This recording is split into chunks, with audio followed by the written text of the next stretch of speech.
All right. Okay, just making sure everything's working. This is fantastic. Hooray! I've been looking forward to this chunk for a little while. I mean, I should be working right now.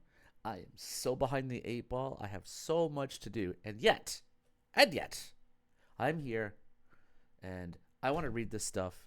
And I hope that those of you who are here and yet have a good time. and, and yet has become my just then. Just then, we're going to read chapter 30. Oh my goodness. Have you fastened your seatbelts?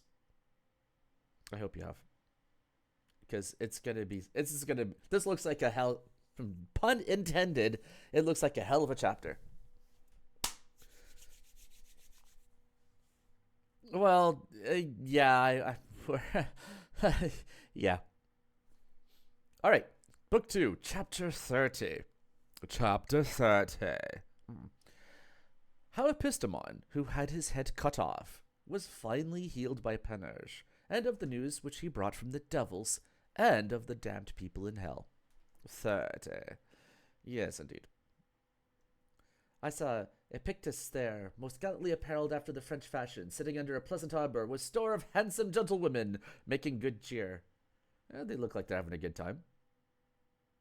They're definitely handsome. You know what? Let's just move on. From what I remember, they basically pissed themselves to victory, and then Pantagruel picked up Loup-Garou and used him as a cudgel to beat up all the other giants. Whap, whap. Yeah. I'm going to take you up on that good cheer afterwards, if you know what I mean. And I think you know what I mean. Like, I am so subtle. Okay. This gigantal victory being ended, Pantagruel withdrew himself to the place of the flagons, and called for Panurge and the rest, who came unto him safe and sound, except Eusthenes, whom one of the giants had scratched a little in the face whilst he was about the cutting of his throat, and Epistemon, who appeared not at all. And then it became down to Lalpi. Whereat Pantagruel was so aggrieved that he would have killed himself. But Panurge said unto him, Nay, sir, stay a while, and we shall search for him amongst the dead, and find out the truth of all. Thus, as they went seeking after him, they found him stark dead, with his head between his arms all bloody. Then Eusthenes cried out, Ah, cruel death! Hast thou taken from me the perfectest amongst men? At which words Pantagruel rose up with the greatest grief that ever any man did see, and said to Panurge, Ha, my friend, the prophecy of your 2 glasses and the javelin staff was a great deal too deceitful. But Panurge answered, My dear bullies all, weep not 1 drop more, for he being yet all hot, I will make him as sound as ever he was. In saying this, he took the head and held it warm for against his codpiece. That would be warm. That the wind might not enter into it. Eusthenes and Carpelin carried the body to the place where they had banqueted, not out of any hope that he might ever, not out of any hope that he, not out of any hope that ever he would recover, but that Pantagruel might see it. Nevertheless, Panurge gave him a very good comfort, saying, If I do not heal him, I will be content to lose my head, which is a fool's wager. Leave off, therefore, crying, and help me. Then cleansed he his neck very well with pure white wine. I'll drink to that.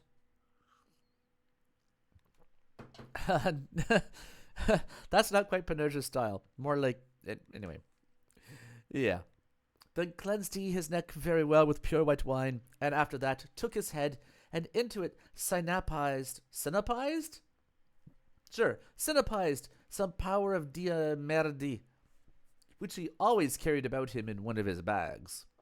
Afterwards, he anointed it with I know not what ointment, and set it on very just, vein against vein, sinew against sinew, spondyle against spondyle, whatever that is, that he might not be wry-necked, for such people he mortally hated. I mean, this done, He gave it round some 15 or 16 stitches with a needle that it might not fall off again. Then on all sides and everywhere, he put a little ointment on it, which he called resuscitative. Yeah, am I right? What's with those wry-necked people anyway? Suddenly, Epistemon began to breathe, then opened his eyes, yawned, sneezed, and afterwards let a great household fart. Of course he did. Whereupon Panurge said, "Now, certainly he is healed," and therefore gave him to drink a large full glass of strong white wine, with a sugared toast. I'll drink to that too. In this fashion, it was Epistemon finally healed, only that he was somewhat hoarse for above 3 weeks together, and had a dry cough of which he could not be rid. But by the force of continual drinking. I'll drink to that later. And now he began to speak, and said that he had seen the devil, and had spoken with Lucifer familiarly, and had been very merry in hell and in the Elysian fields, affirming very seriously before them, that all the devils were boon companions and merry fellows. But in respect of the damned, he said he was very sorry that Panurge had so soon called him back into this world again. For, said he, I took wonderful delight to see them. How so? Said Pantagruel. Because they do not use them there, said Epistemon, so badly as you think they do. Their estate and condition of living is but only changed after a very strange manner. For I saw Alexander the Great there amending and patching on clouts upon old breeches and stockings, whereby he got but a very poor living. Xerxes was a crier of mustard, Romulus a salter and patcher of pattens, Numa a nailsmith, Tarque a porter, or maybe was that Tarquin? You know, that guy. Nonetheless, he's still a porter. Piso a clownish swain, Scylla a ferryman, Cyrus a cowherd, Themistocles a glassmaker, Epaminondas a maker of mirrors or looking-glasses, Brutus and Cassius, surveyors or measurers of land, Demosthenes a vine-dresser, Cicero a fire-kindler, Fabius a threader of beads, Artaxerxes a rope-maker, Aeneas a miller, Achilles was a scald-pated maker of hay bundles. Ah, of course he was. Agamemnon a lick-box. What? I don't know what that is, but that sounds rude. Ulysses a hay-mower, Nestor a doorkeeper or forester, Darius a gold-finder or jakes farmer, Ancus Marcius a ship trimmer, not a shrimp trimmer, Camillus a footpost, Marcellus a sheller of beans, Drusus a taker of money at the doors of playhouses, Scipio Africanus a crier of lee in a wooden slipper, Asdrubal a lantern maker, Hannibal a kettle maker and seller of eggshells, Priasmus a seller of old clouts, Lancelot of the Lake was a flayer of dead horses. Who amongst us is not a... Well, why don't we investigate that later, shall we? All the knights of the Round Table were poor day laborers, employed to row over the rivers of Cocytus, Phlegethon, Styx, Acheron, and Leith, when my lords the devils had a mind to recreate themselves upon the water, as in the like occasion are hired the boatmen at Lyons, the gondolier of Venice, and oars at London. But with this difference, that these poor knights have only for their fare a bob or flirt on the nose, and in the evening a morsel of coarse mouldy bread. Trajan was a fisher of frogs, Antoninus a lackey, Commodus a jet maker, Pertinax a peeler of walnuts, Lucullus, a maker of rattles and hawksbells, Justinian a peddler, Hector a snap-sauce scullion. That sounds like an insult. Paris was a poor beggar, Cambyses a mule driver. Hi, Montreth. Welcome. You've just missed the resuscitation of Epistemon. He's relating all the people that he's found in hell. Nero, a base blind fiddler, or player on that instrument which is called a wind broach. Fiarabra was his serving man, who did him 1,000 mischievous tricks, and would make him eat of the brown bread and drink of the turned wine, when himself did both eat and drink of the best. Ooh. Julius Caesar, and Pompey were boatwrights and tighters of ships. Valentine and Orson did serve in the stoves of hell, and were sweat rubbers in hothouses. Giglan and Galvay were poor swineherds. Geoffrey with the great tooth was a tinder maker and seller of matches. There's one guy who was a snapsaw scullion. Hector, that's right. Hector was a snapsaw scullion. I just love that. I don't even know what that is. Godfrey de Bouillon, a hood maker. Jason was a bracelet maker. Don Pietro de Castille, a carrier of indulgences. Ooh. Morgan, a beer brewer. Huon of Bordeaux, a hooper of barrels. Pyrrhus, a kitchen scullion. Antiochus, a chimney sweeper. Octavian, a scraper of parchment. Nerva, a mariner.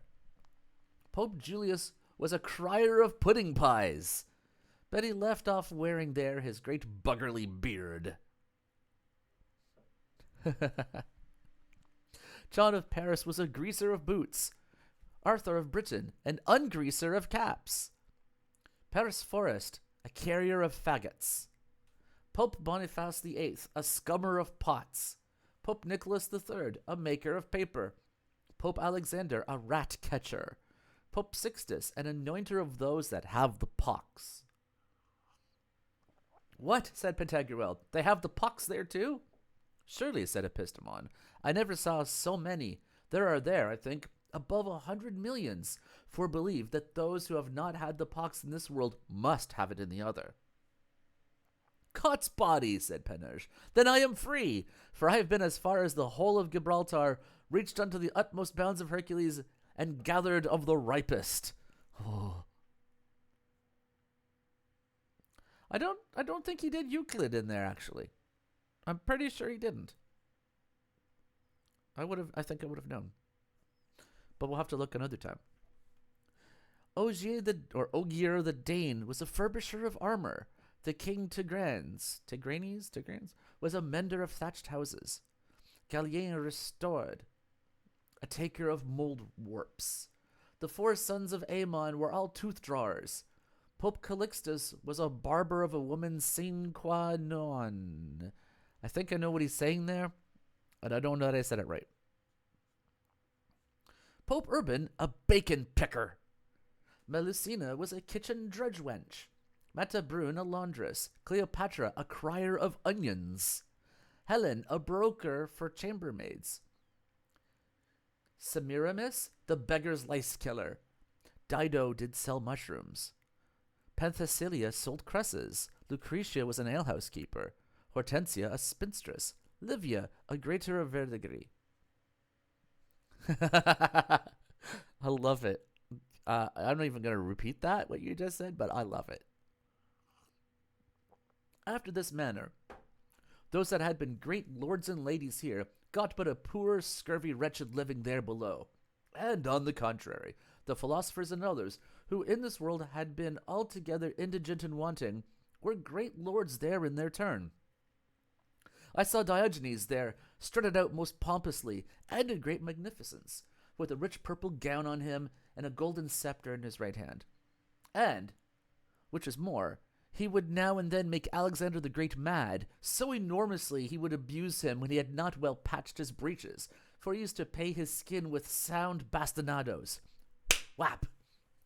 I saw Epictetus there, most gallantly apparelled after the French fashion, sitting under a pleasant arbour, with a store of handsome gentlewomen, frolicking, drinking, dancing, and making good cheer, with abundance of crowns of the sun.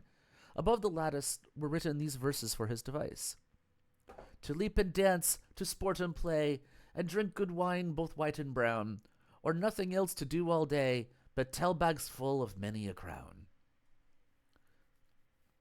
Your boy Diogenes is doing okay. When he saw me, he invited me to drink with him very courteously, and I being willing to be entreated, we tippled and chopined together most theologically. In the meantime came Cyrus to beg 1 farthing of him for the honor of Mercury. therewith to buy a few onions for his supper. No, no, said Epictetus, I do not use in my almsgiving to bestow farthings. Hold, thou varlet, there's a crown for thee, be an honest man. Cyrus was exceeding glad to have met with such a booty. But the other poor rogues, the kings that are there below, as Alexander, Darius, and others, stole it away from him by night. I saw Pathelin, the treasurer of Rhadamanthus, who in cheapening the pudding pies that Pope Julius cried, asked him how much a dozen. 3 blanks, said the Pope. Nay, said Pathelin, 3 blows with a cudgel. Lay them down here, you rascal, and go fetch more.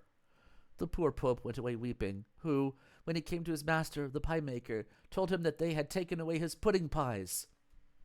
Whereupon his master gave him such a sound lash with an eel skin that his own would have been worth nothing to make bagpipe bags of. I saw Master John Lemaire there personate the Pope in such fashion that he made all the poor kings and popes of this world kiss his feet, and taking great state upon him, gave them his benediction, saying, Get the pardons, rogues, get the pardons. They are good cheap. I absolve you of bread and pottage, and dispense with you to never be good for anything.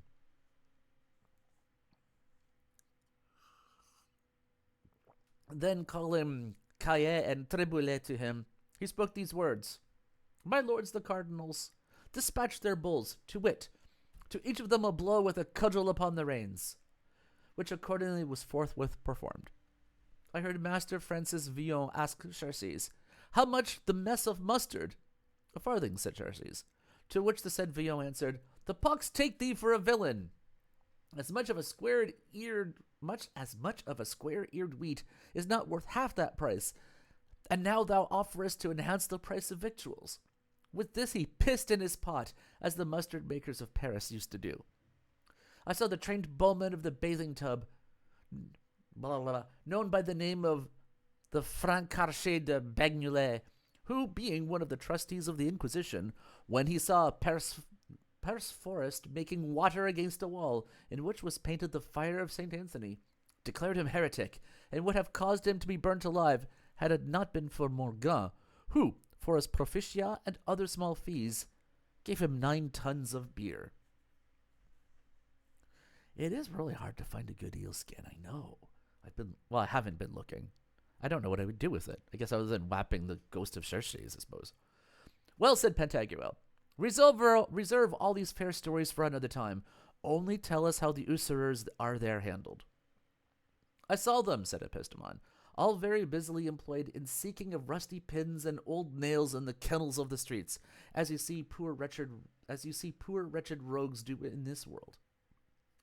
But the quintal, or hundredweight, of this old ironware is there valued but at the price of a cantle of bread, and yet they have but a very bad despatch and riddance in the sale of it.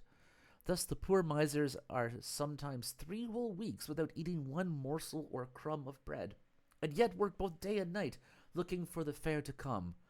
Nevertheless, of all this labor, toil, and misery, they reckon nothing. So cursedly active they are in the prosecution of that their base calling, in hopes, at the end of the year, to earn some scurvy penny by it. Look at them, in seeking rusty pins and old nails, the lot of them. Come, said Pantagruel, let us now make ourselves merry one bout, and drink, my lads, I beseech you, for it is very good drinking all this month. Then did they uncase their flagons by heaps and dozens, and with their leaguer provision made excellent good cheer. But the poor king Anarchus could not all this while settle himself toward any fit of mirth.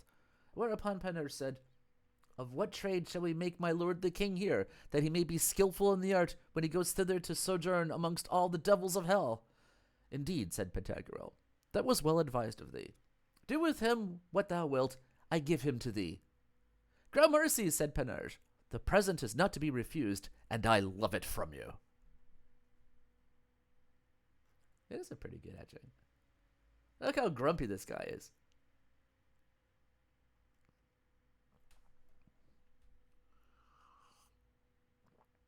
Chapter 31. How Pantagruel entered into the city of the Amaro, and how Panurge married King Anarchus to an old lantern-carrying hag and made him a crier of green sauce.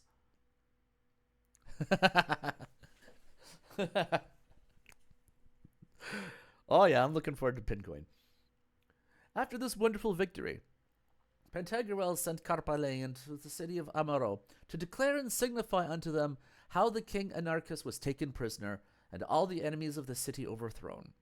Which news, when they heard, all the inhabitants of the city came forth to meet him in good order, and with a great triumphant pomp, conducting him with a heavenly joy into the city, where innumerable bonfires were set on throughout all the parts thereof, and fair round tables, which were furnished with store of good victuals, set out in the middle of the streets.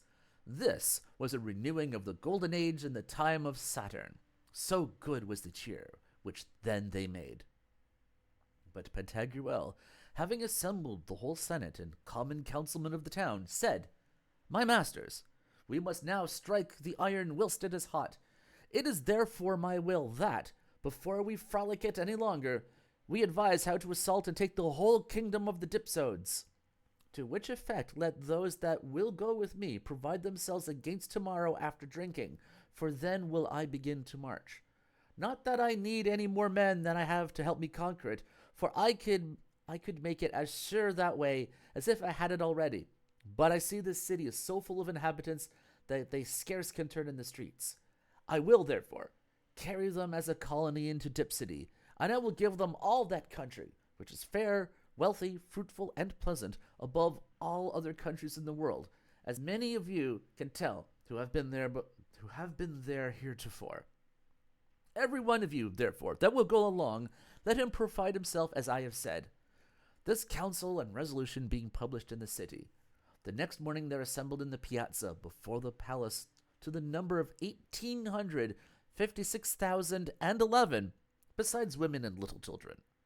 Thus began they to march straight into Dipsody, in such good order as did the people of Israel when they departed out of Egypt to pass over the Red Sea.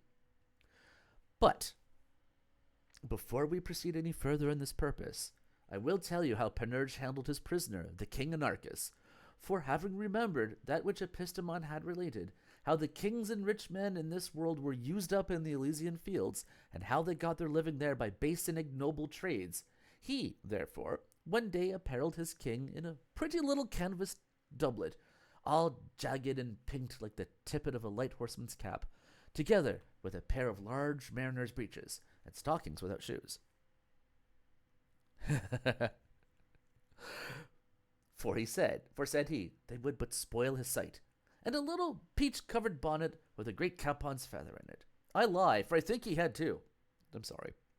And a very handsome girdle of a sky color and green, in French called per et vert, saying that such a livery did become him well, for that he had always been perverse. And in this plight bringing him before Pantagruel, said unto him, Do you know this royster? No, indeed, said Pantagruel. It is, said Panurge, my lord the king of the three batches, or threadbare sovereign. I intend to make him an honest man. These devilish kings which we have here are but as so many calves. They know nothing and are good for nothing but to do 1,000 mischiefs to their poor subjects, and to trouble all the world with war for their unjust and detestable pleasure. I will put him to a trade, and make him a crier of green sauce. Go to, begin and cry, Do you lack any more green sauce? And the poor devil cried, That is too low, said Panurge, and took him by the ear, saying, Sing higher, in G, Sol, Re, Ut. I think that's how it goes. So, poor devil, thou hast a good throat. Thou wert never so happy as to be no longer king. And Pantagruel made himself merry with all this, for I dare boldly say that he was the best little gaffer there was to be seen between this and the end of a staff. Thus was Anarchus made a good crier of green sauce. 2 days thereafter, Panurge married him with an old lantern-carrying hag, and he himself made the wedding with fine sheep's heads, brave haslets with mustard, gallant saligot with garlic, of which he sent 5 horse loads unto Pantagruel, which he ate all up. He found them so appetizing. And for the drink they had a kind of small, well-watered wine, and some sorb apple cider. And to make them dance, he hired a blind man that made music to them with a wind brooch. I think that's a fart. After dinner, he led them to the palace and showed them to Pantagruel, and said, pointing to the married woman, "You need not fear that she will crack." "Why?" said Pantagruel. "Because," said Panurge, "she is well slit and broke up already." "Oh, what do you mean by that?" said Pantagruel. "Do you not see," said Panurge, "that the chestnuts which are roasted in the fire, if they be whole, they crack as if they were mad, and to keep them from cracking, they make an incision in them and slit them? So this new bride is in her lower parts well slit before, and therefore will not crack behind." I don't like where that went. I did not feel comfortable with that one.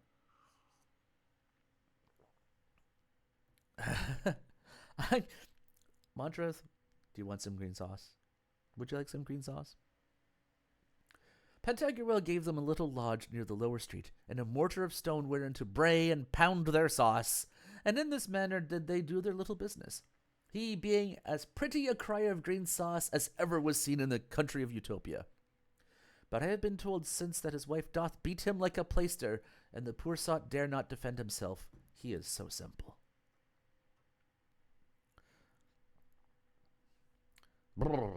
Well, yeah. I imagine in the hell of Gargantua and Pantagruel, the opposite land awaits Panurge. So, there's a lot of ways you can imagine how that will go, and we can leave all of them unenunciated. Or, I don't know, you can enunciate them if they want, but I'll skip that. Book 2, Chapter 32. How Pantagruel with his tongue covered a whole army? Okay, and what the author saw in his mouth. Thus, as Pantagruel with all his army had entered into the country of the Dipsodes, everyone was glad of it, and incontinently rendered themselves unto him, bringing him out of their own good wills the keys of all the cities where he went, the Almorads only excepted, who, being resolved to hold out against him, made answer to his heralds that they would not yield but upon very honorable and good conditions. "What?" said Pantagruel. "Do they ask any better terms than the hand at the pot and the glass in their fist? Come, let us go sack them, and put them all to the sword." Then did they put themselves in good order, as being fully determined to give an assault. But, by the way, passing through a large field, they were overtaken with a great shower of rain, whereat they began to shiver and tremble, to crowd, press, and thrust close to one another. When Pantagruel saw that, he made their captains tell them that it was nothing, and that he saw well above the clouds that it would be nothing but a little dew, but howsoever, that they should put themselves in order, and he would cover them.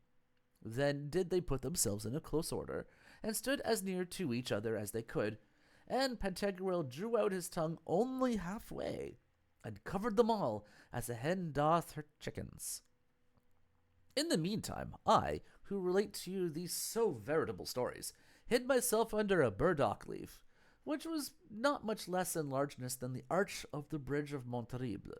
But when I saw them there thus covered, I went towards them to shelter myself likewise, which I could not do, for that they were so, as the saying is, at the yard's end there is no cloth left. Then, as well as I could, I got upon it, and went along full 2 leagues upon his tongue, and so long marched that at last I came into his mouth. But, O gods and goddesses, what did I see there? Jupiter confound me with his trisilk lightning if I lie. I walked there as they do in Sofia at Constantinople, and I saw there great rocks, like the mountains in Denmark. I believe that those were his teeth. I saw also fair meadows, large forests, great and strong cities, not a jot less than Lyon or Poitiers. The first man I met there was a good honest fellow planting coleworts, whereat, being very much amazed, I asked him, "My friend, what dost thou make here?" "I plant coleworts," said he. "But how, and wherewith?" said I. "Ha, sir," said he, "everyone cannot have his bollocks as heavy as a mortar, neither can we all be rich. Thus do I get my poor living, and carry them to the market to sell in the city, which is here behind." "Jesus," said I, Is there here a new world? Sure, said he, it is never a jot new, but it is commonly reported that, without this, there is an earth whereof the inhabitants enjoy the light of a sun and a moon, and that it is full of and replenished with very good commodities. But yet this is more ancient than that. Yea, but, said I, my friend, what is the name of that city whither thou carriest thy coleworts to sell? It is called Asfar, said he, and all the indwellers are Christians, very honest men, and will make you good cheer. To be brief, I resolved to go thither. Now, in my way I met with a fellow that was lying in wait to catch pigeons, of whom I asked, my friend, from whence come these pigeons? Sir, said he, they come from the other world. Then I thought that, when Pantagruel yawned, the pigeons went in his mouth in whole flocks, thinking that it had been a pigeon house. Then I went into the city, which I found fair, very strong, and seated in good air.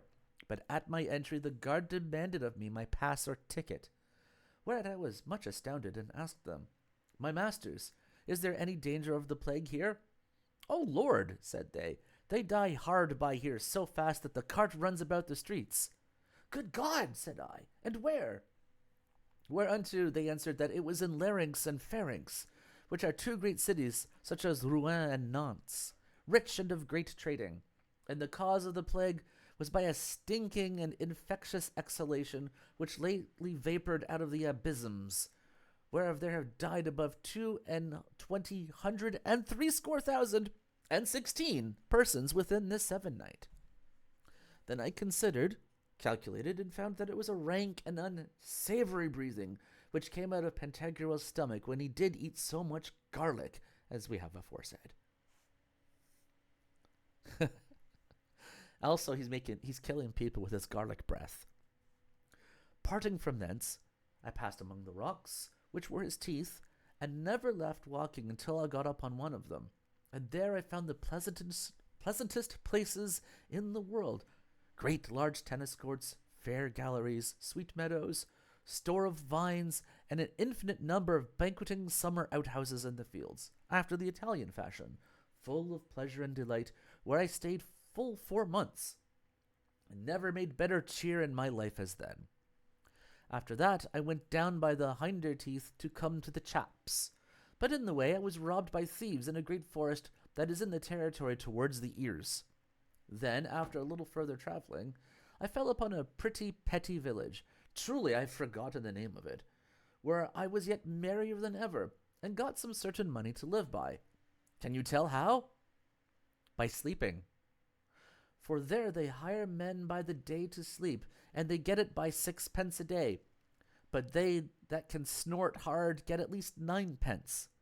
How I had been robbed in the valley I informed the senators, who told me that, in very truth, the people of that side were bad livers and naturally thievish. Whereby I perceived well that, as we have with us in the counties Cisalpine and Transalpine, that is, be hither and beyond the mountains, so that they there the counties Sidantine and Tradantine, that is, be hither and beyond the teeth. But that is far better living on this side, and the air is purer.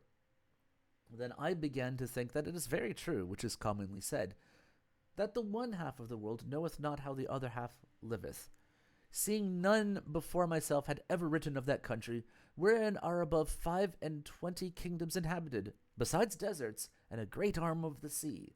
Concerning which purpose I have composed a great book entitled The History of the Throtias, because they dwell in the throat of my master Pantagruel.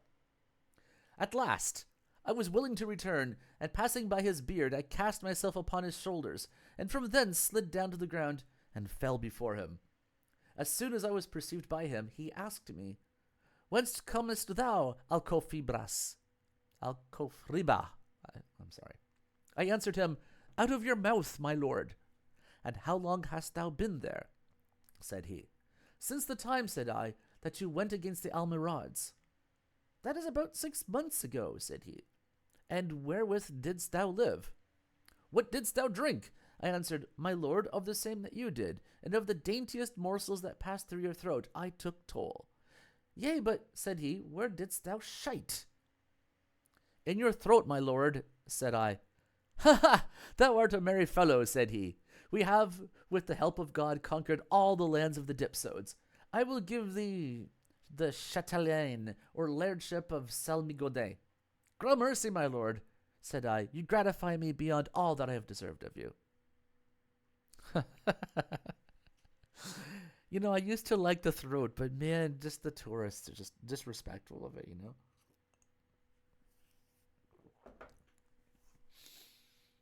Book 2, Chapter 33. How Pantagruel became sick, from all the shitting from alcohol-free blood, no doubt, and the manner how he was recovered.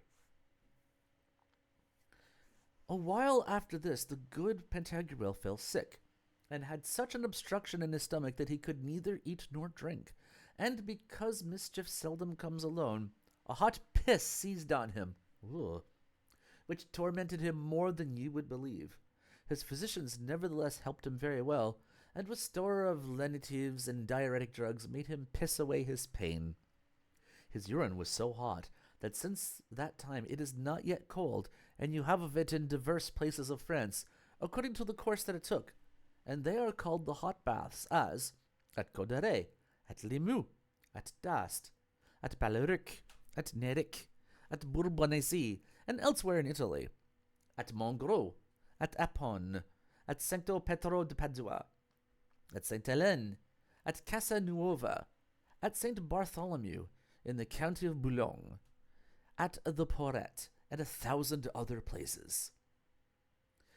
And I wonder much at a rabble of foolish philosophers and physicians, who spend their time in disputing whence the heat of the said waters cometh, whether it be by reason of borax, or sulphur, or alum, or saltpeter, that is within the mine.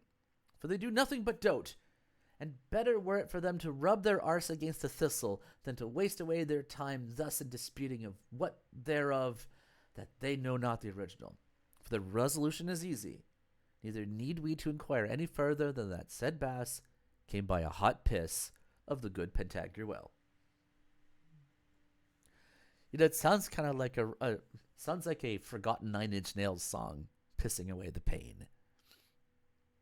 Never made it on any of his albums, probably at least on a B-side at some point.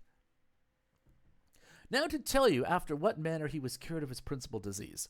I let pass how for a minorative or gentle potion he took 400 poundweight of colophoniac scamony, 618 cartloads of cassia, and 11,900 poundweight of rhubarb, besides other confused jumblings of sundry drugs.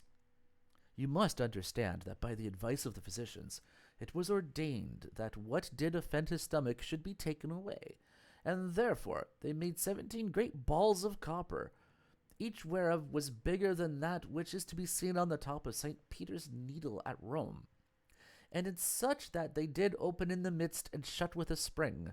Into one of them entered one of his men carrying a lantern and a torch lighted, and so Pantagruel swallowed him down like a little pill.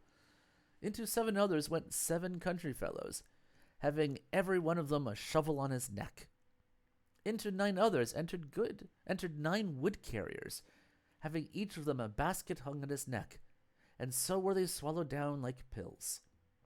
When they were in his stomach, every one undid his spring and came out of their cabins, the first whereof was he that carried the lantern.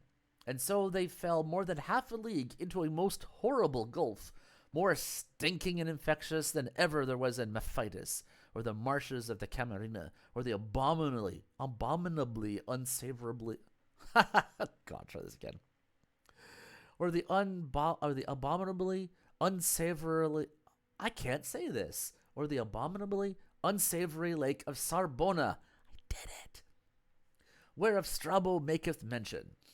And had it not been that they had very well antidoted their stomach, heart, and wine pot, which is called the noddle, that they had altogether suffocated and choked with these detestable vapours. Oh, what a perfume! Oh, what an evaporation wherewith to bewray the masks or mufflers of young mangy queans! After that, with groping and smelling, they came near to the fecal matter and the corrupted humours. Finally, they found a Montjoy or heap of ordure and filth. Then fell the pioneers to work to dig it up, and the rest with their shovels filled the baskets, and when all was cleansed, everyone retired himself into his ball. This done, Pantagruel, enforcing himself to vomit, very easily brought them out, and they made no more show in his mouth than a fart in yours. Ugh. But when they came merrily out of their pills, I thought upon the Grecians coming out of the Trojan horse. By this means was he healed and brought unto his former state in convalescence, and of these brazen pills, or rather copper balls, you have one at Orleans upon the steeple of the Holy Cross Church.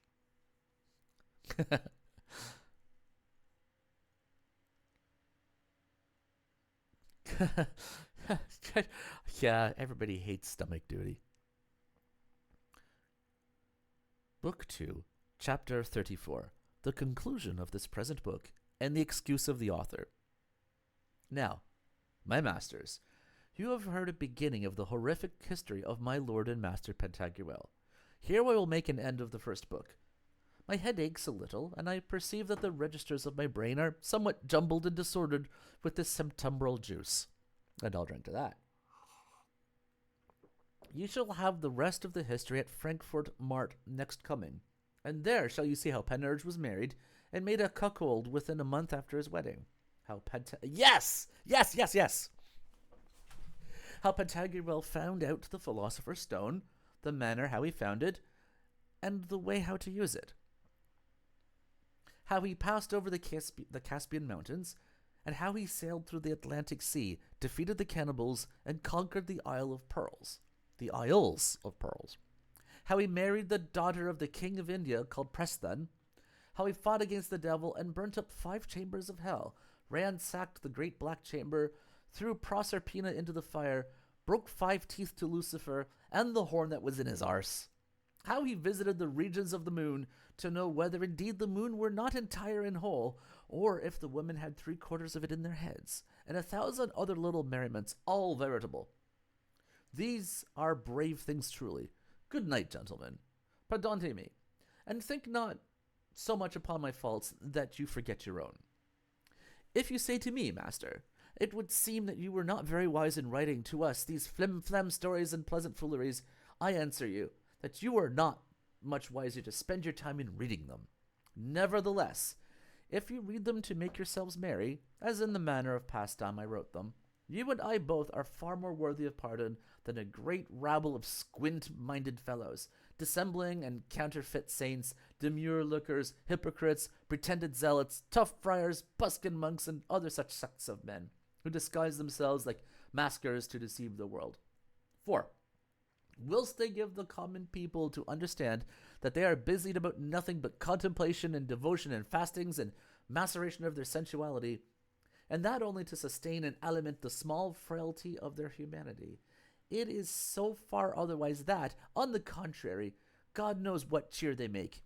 E curios simulant, sed bacchanalia vivant. You may read it in great letters in the coloring of their red snouts and gulching bellies as big as a ton, unless it be when they perfume themselves with sulphur. As for their study, it is wholly taking up in reading of Pantagruelian books, not so much to pass the time merrily as to hurt someone or other mischievously. To wit, in articulating, soul-articling, wry-neckifying, buttock-stirring, ballocking, and diabiculating, that is, calumniating, wherein they are like unto the poor rogues of a village that are busy in stirring up and scraping the ordure and filth of little children in the season of cherries and guineas, and that only to find the kernels, that they may sell them to the druggist to make thereof pomander oil. Fly from these men, abhor and hate them as much as I do, and upon my faith you will find yourselves the better for it.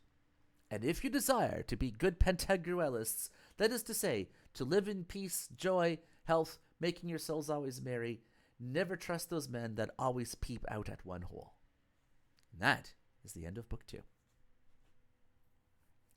And yeah, you say my book sucks? No, you suck. I'm totally with you. You've nailed it. Book 3. Francois Rabelais to the soul of the deceased Queen of Navarre. Abstracted soul, ravished with ecstasies, gone back and now familiar in the skis. thy former host thy body leaving quite, which to obey thee always took delight. Obsequious ready, now from motion free, senseless, and as it were in apathy. Wouldst thou not issue forth for a short space from that divine, eternal, heavenly place, to see the third part in this earthly cell of the brave acts of good Pantagruel?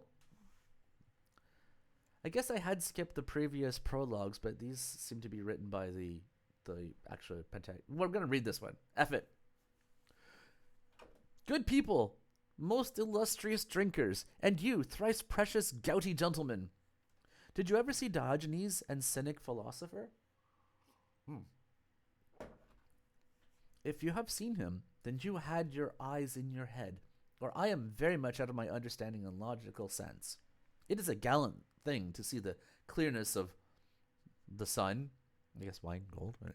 I'll be judged by the blind born so renowned in the sacred scriptures, who, having at his chance to ask whatever he would from he who is almighty, and whose word in an instant is effectually performed, asked nothing else but that he might see.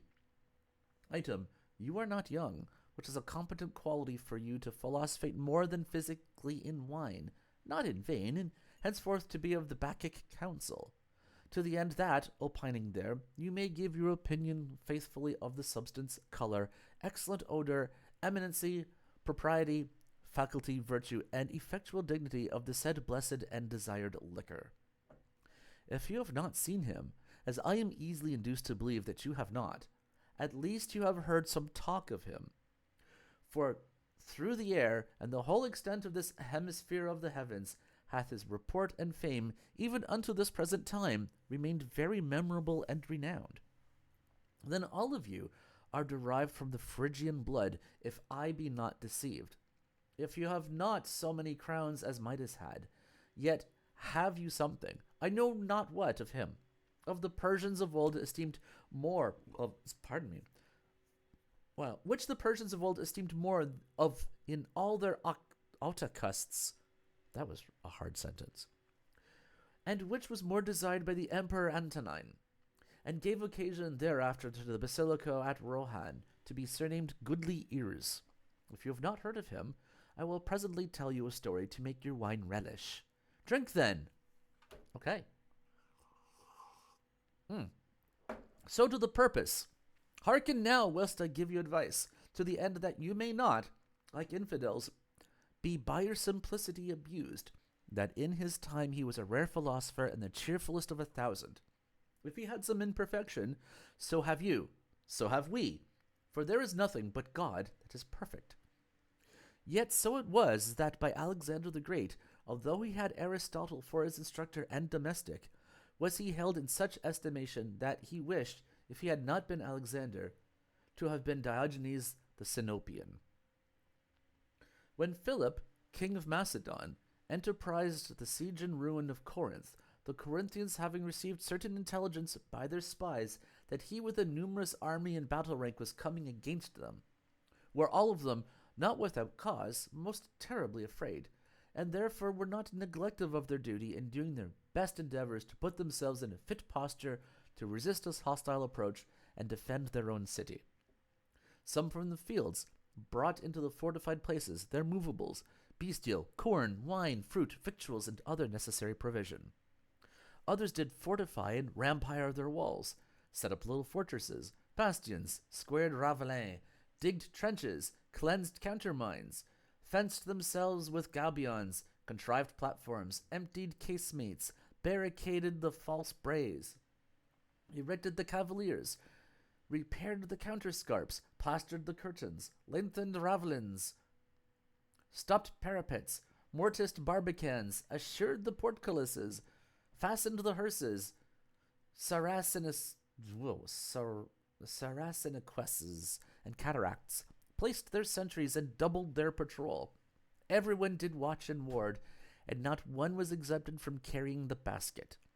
Some polished corselets, varnished backs and breasts, cleaned the headpieces, mail coats, brigadines, salads, helmets, morions, jacks, gushets, gorgets, hoguines, brassards, and cuissards, corselets, habergeons, shields, bucklers, targets, greaves, gauntlets, and spurs.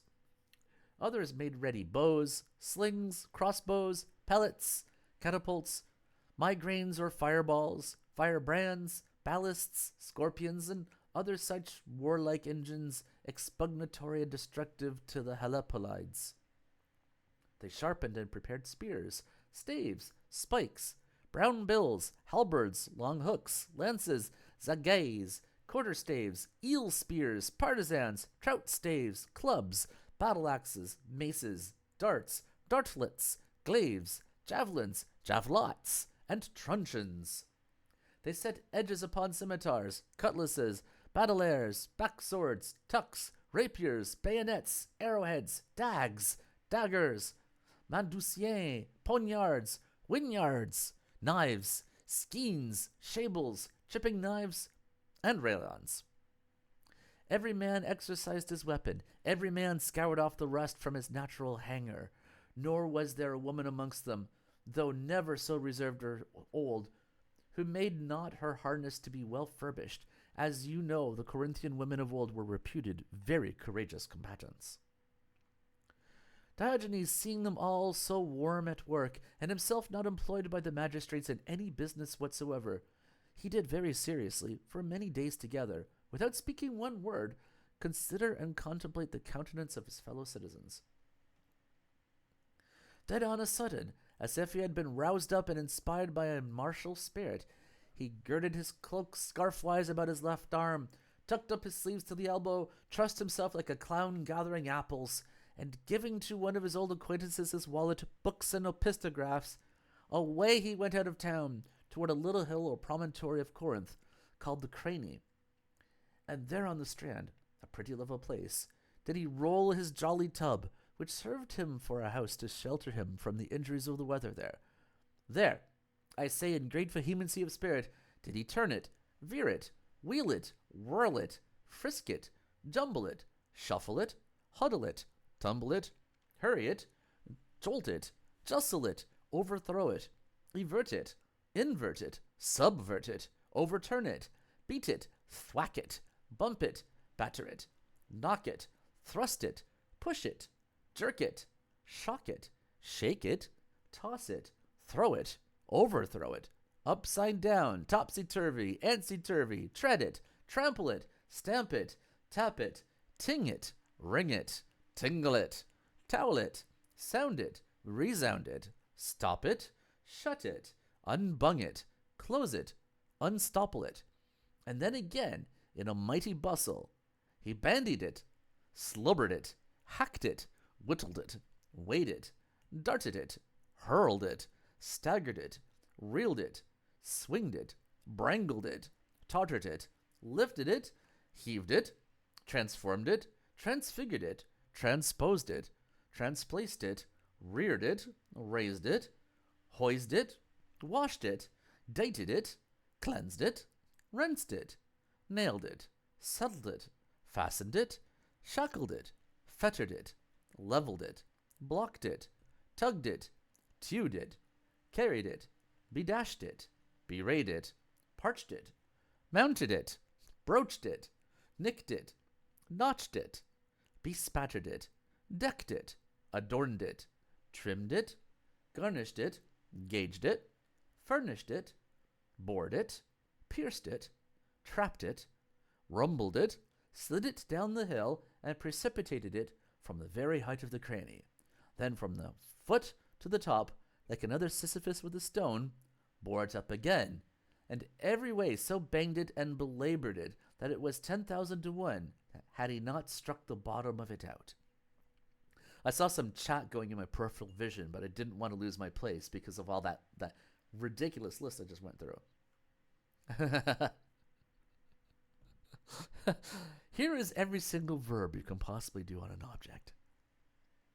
Which, when one of his friends had seen, and asked him why he did so toil his body, perplex his spirit, and torment his tub, the philosopher's answer was that, not being employed in any other charge by the Republic, he thought it expedient to thunder and storm it so tempestuously upon his tub, that amongst a people so fervently busy at work, he might alone not seem a loitering slug and lazy fellow.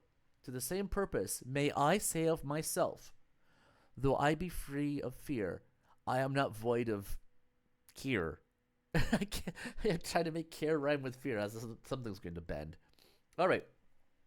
4. Perceiving no amount to be made of me toward the discharge of a trust of any great concernment, and considering that through all the parts of this most noble kingdom of France, both on this and on the other side of the mountains, everyone is most diligently exercised and busied, some in the fortifying of their own native country for its defense, others in the repulsing of their enemies by an offensive war, and all this with a policy so excellent in such admirable order, so manifestly profitable for the future, whereby France shall have its frontiers most magnificently enlarged, and that the French assured of a long and well-grounded peace, that very little withholds me from the opinion of good Heraclitus, which affirmeth war to be the father of all good things, and therefore do I believe that war is in Latin called bellum, and not by antiphrasis, as some patches of old rusty Latin would have us think, because in war there is little beauty to be seen, but absolutely and simply, for that in war appeareth all that is good and graceful, and that by the wars is purged out all manner of wickedness and deformity. For proof, whereof the wise and pacific Solomon could no better represent the unspeakable perfection of the divine wisdom than by comparing it to the due disposure and ranking of an enemy in battle array, well provided and ordered. Therefore,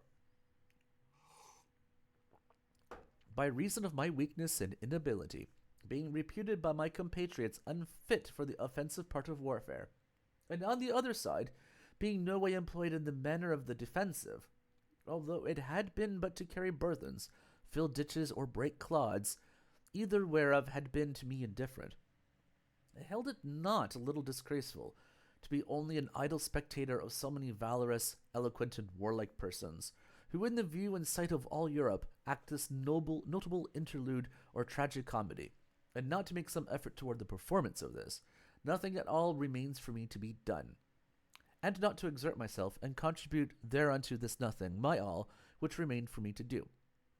In my opinion, little honor is due to such as are mere lookers-on, liberal of their eyes and of their crowns, and hide their silver, scratching their head with one finger like grumbling puppies, gaping at the flies like tithe calves, clapping down on their ears like Arcadian asses at the melody of musicians, who with their very countenances in the depths of silence express their consent to the prosopopeia, whatever that is. Having made this choice and election, it seemed to me that my exercise therein would be neither unprofitable nor troublesome to any, whilst I should thus set a-going my diogenical tub, which is all that is left for me safe from the shipwreck of my former misfortunes. At this dingle-dangle wagging of my tub, what would you have me to do? By the Virgin that tucks up her sleeve, I know not as yet. Stay a little, till I suck up a draught of this bottle. It is my true and only Helicon, it is my Caballine fountain, it is my sole enthusiasm. Drinking thus, I meditate, discourse, resolve, and conclude.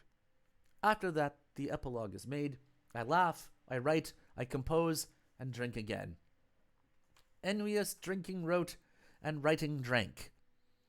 Aeschylus, if Plutarch in his Symposiacs merit any faith, drank composing, and drinking composed. Homer never wrote fasting, and Cato never wrote till after he had drunk. These passages I have brought before you to the end you may not say that I lived without example of the men well praised and better prized. It is good and fresh enough, even as if you would say it is entering upon the second degree. God, the good God Sabaoth, that is to say the God of armies, be praised for it eternally. If you after the same manner would take but one draught, or two little ones, whilst you have your gown about you, I truly find no kind of inconveniency in it, provided you send up to God for all some small scantling of thanks. Okay, thank you. I like a little drink too, just a little tiny one. Since then, my luck or destiny is such as you have heard, for it is not for everybody to go to Corinth. I am fully resolved to be so little idle and unprofitable that I will set myself to serve the one and the other sort of people. amongst the diggers, pioneers, and rampire builders. Pardon me again. I will do as did Neptune and Apollo at Troy under Laomedon, or as did Renaud of Montauban in his later days. I will serve the masons.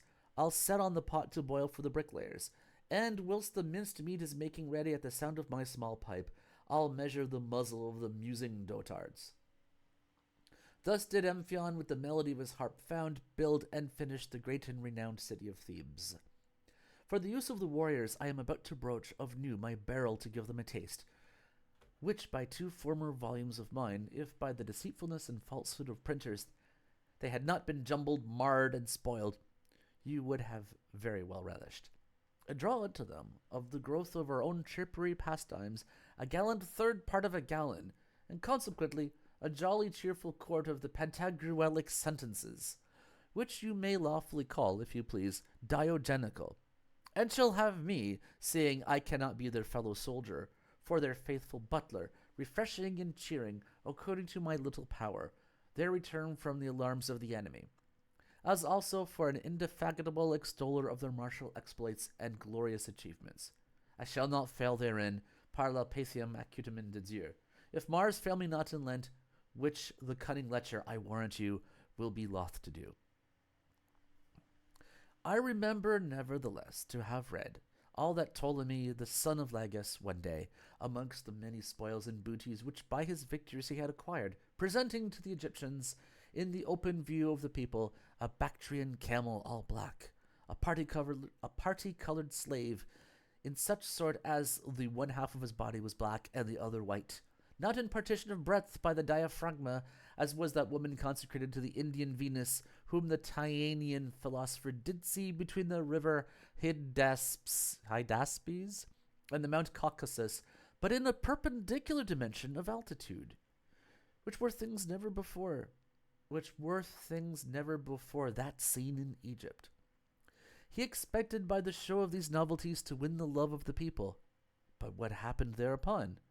At the production of the camel they were all affrighted, and offended at the sight of the party-colored man.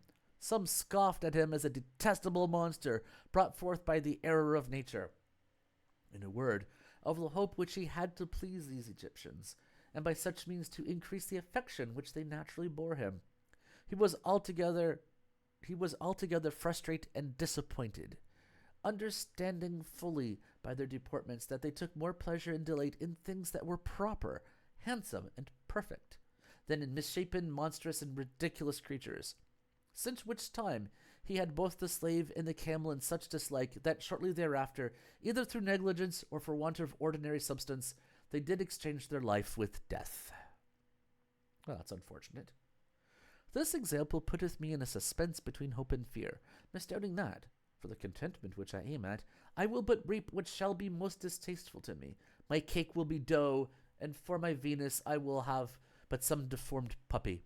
And instead of serving them, I shall but vex them, and offend them whom I purpose to exhilarate, resembling in this dubious adventure Eucleon's cook, so renowned by Plautus in his pot, and by Ausonius in his griffin, and by divers others, which cook, for having by his scraping discovered a treasure, had his hide well curried. Put the case, I get no anger by it, though formerly such things fell out, and the like may occur again. Yet by Hercules it will not. So I perceive in them all one and the same specifical form, and the like individual properties, which our ancestors called Pantagruelism, by virtue whereof they will bear with anything that floweth from a good, free, and loyal heart. I have seen them ordinarily take goodwill in part of payment, and remain satisfied therewith when one of them was not able to do better. Having dispatched this point, I return to my barrel. Up, my lads, to this wine! Spare it not! Drink, boys, and trowel it off at full bowls. If you do not think it good, let it alone. I am not like those officious and importunate sots, who by force, outrage, and violence constrain an easy good-natured fellow to whiffle, quaff, carouse, and what is worse. All honest tipplers, all honest gouty men, as such as are a dry, coming to this little barrel of mine, need not drink thereof if it please them not. But if they have a mind to it, and that the wine prove agreeable to the tastes of their worshipful worships, let them drink frankly, freely, and boldly, without paying anything, and welcome. This is my decree, my statute, and ordinance. And yet let none fear that there shall be any want of wine, as at the marriage of Cana in Galilee. For how much soever you shall draw forth at the faucet, so much shall I tun in at the bung. Thus shall the barrel remain inexhaustible. It hath a lively spring and a perpetual current. Such was the beverage contained within the cup of Tantalus, which was figuratively represented amongst the Brahman sages. Such was in Iberia, the mountain of salt so highly written of by Cato. Such was the branch of gold consecrated to the subterranean goddess, which Virgil treats of so sublimely. Yeah, you're right. But if you're we've got a word count to cover. So, TLDR, don't read. It is a true cornucopia of merriment and raillery. If at any time it seems to you to be emptied to the very lees, yet shall it not for all that be drawn wholly dry. Good hope remains there at the bottom, as in Pandora's bottle, and not despair, as in the puncheon of the Danaids. Remark well what I have said, and what manner of people they be whom I do invite. For to the end that none be deceived, I, in imitation of Lucilius, who did protest that he wrote only to his own Tarentines and Constantines, have not pierced this vessel for any else but you honest men, who are drinkers of the first edition, and gouty blades of the highest degree. The great Dorophages, bribe-mongers, have on their hands occupation enough, and enough on the books for their venison. There may they follow their prey. Here is no garbage for them. You pettifoggers, garblers, and masters of chicanery, speak not to me, I beseech you, in the name of, and for the reverence you bear to the four hips that engendered you, and to the quickening peg which at the time conjoined them. As for the hypocrites, much less. Although they were all to them unsound in body, pockified, scurvy, furnished with unquenchable thirst and insatiable eating. And wherefore? Because indeed they are not of good, but of evil, and of that evil from which we daily pray to God to deliver us. And albeit we see them sometimes counterfeit devotion, yet never did old ape make pretty moppet. Hence, mastiffs, dogs in a doublet, get you behind. Aloof villains, out of my sunshine, curse to the devil! Do you jog hither, wagging your tails, to pant at my wine, and bepiss my barrel? Look, here is the cudgel which Diogenes, in his last will, ordained to be set by him after his death, for beating away, crushing the reins, and breaking the backs of these bustuary hobgoblins and Cerberian hellhounds. Pack you hence, therefore, you hypocrites, to your sheepdogs. Get you gone, you dissemblers, to the devil. Hey, what are you there yet? I renounce my part of the papimeni. If I snatch you, grr, grr, grr, avaunt, avaunt, will you not be gone? May you never shit till you be soundly lashed with stirrup leather, never piss but by the strappado, nor be otherwise warmed than by the bastinado. Damn. That seems pretty harsh.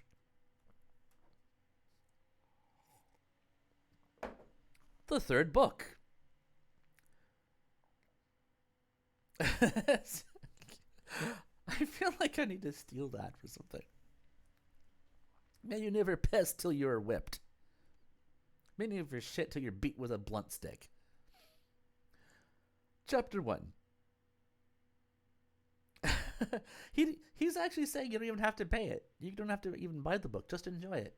So hopefully you're enjoying it, because if you don't, there's probably some bastinado in your future. Chapter 1. How Pantagruel transported a colony of utopians into Dipsody. Pantagruel, having wholly subdued the lands of Dipsody, transported thereunto a colony of utopians, to the number of 9,876,543,210 men, besides the women and little children, artificers of all trades, and professors of all sciences, to people, cultivate and improve that country, which otherwise was ill inhabited, and in the greatest part thereof but a mere desert and wilderness. It did transport them not so much for the excessive multitude of men and women, which were in Utopia multiplied for number, like grasshoppers upon the face of the land. You understand well enough, nor is it needful further to explain it to you, that the Utopian men had so rank and fruitful genitories, that the Utopian women carried matrices so ample, so gluttonous, so tenaciously retentive, and so architectonically cellulated, that at the end of every 9th month 7 children at the least, what male, what female, were brought forth by every married woman, in imitation of the people of Israel in Egypt, if Anthony de Lyra to be trusted. Nor yet was this transplantation made so much for the fertility of the soil, the wholesomeness of the air, or commodity of the people of Dipsody, as to retain that rebellious people within the bounds of their duty and obedience, by this new transport of his ancient and most faithful subjects, who from all time out of mind never knew, acknowledged, owned, or served any other sovereign lord but him, and who likewise, from the very instant of their birth, as soon as they were entered into this world, had, with the milk of their mothers and nurses, sucked in the sweetness, humanity, and mildness of his government, to which they were all of them so nourished and habituated, that there was nothing surer than that they would sooner abandon their lives than to swerve from the singular and primitive obedience naturally due to their prince, whithersoever they should be dispersed or removed. And not only should they and their children successively descending from their blood be such, but also would keep and maintain in this same fealty and obsequious observance all the nations lately annexed to his empire, which so truly came to pass that therein he was not disappointed of his intent. For if the Utopians were before their transplantation hither dutiful and faithful subjects, the Dipsodes, after some few days conversing with them, were every whit as, if not more, loyal than they, and that by virtue of I know not what natural fervency incident to all human creatures at the beginning of any labor wherein they take delight, solemnly attesting the heavens and supreme intelligences of their being only sorry that no sooner unto their knowledge had arrived the great renown of the good Pantagruel. Well, I think once you have over 9 billion, you've stopped being a cult and you started being an entire planet, but details.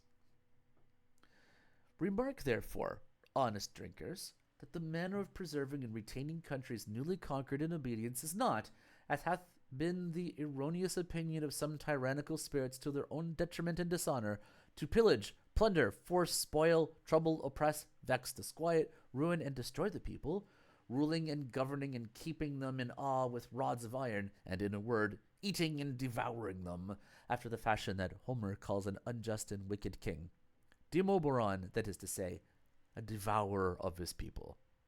I will not bring you to this purpose the testimony of ancient writers. It shall suffice to put you in mind of what your fathers have seen thereof, and yourselves too, if you not be very babes. Newborn, they must be given suck to, rocked in a cradle, and dandled. Trees newly planted must be supported, underpropped, strengthened, and defended against all tempests, mischiefs, injuries, and calamities. And one lately saved from a long and dangerous sickness, and new upon his recovery, must be forborne, spared, and cherished, in such sort that they may harbor in their own breasts this opinion, that there is not in the world a king or a prince who does not desire fewer enemies and more friends. Thus Osiris, the great king of the Egyptians, conquered almost the whole earth, not so much by force of arms as by easing the people of their troubles, teaching them how to live well, and honestly giving them good laws, and using them with all possible affability, courtesy, gentleness, and liberality.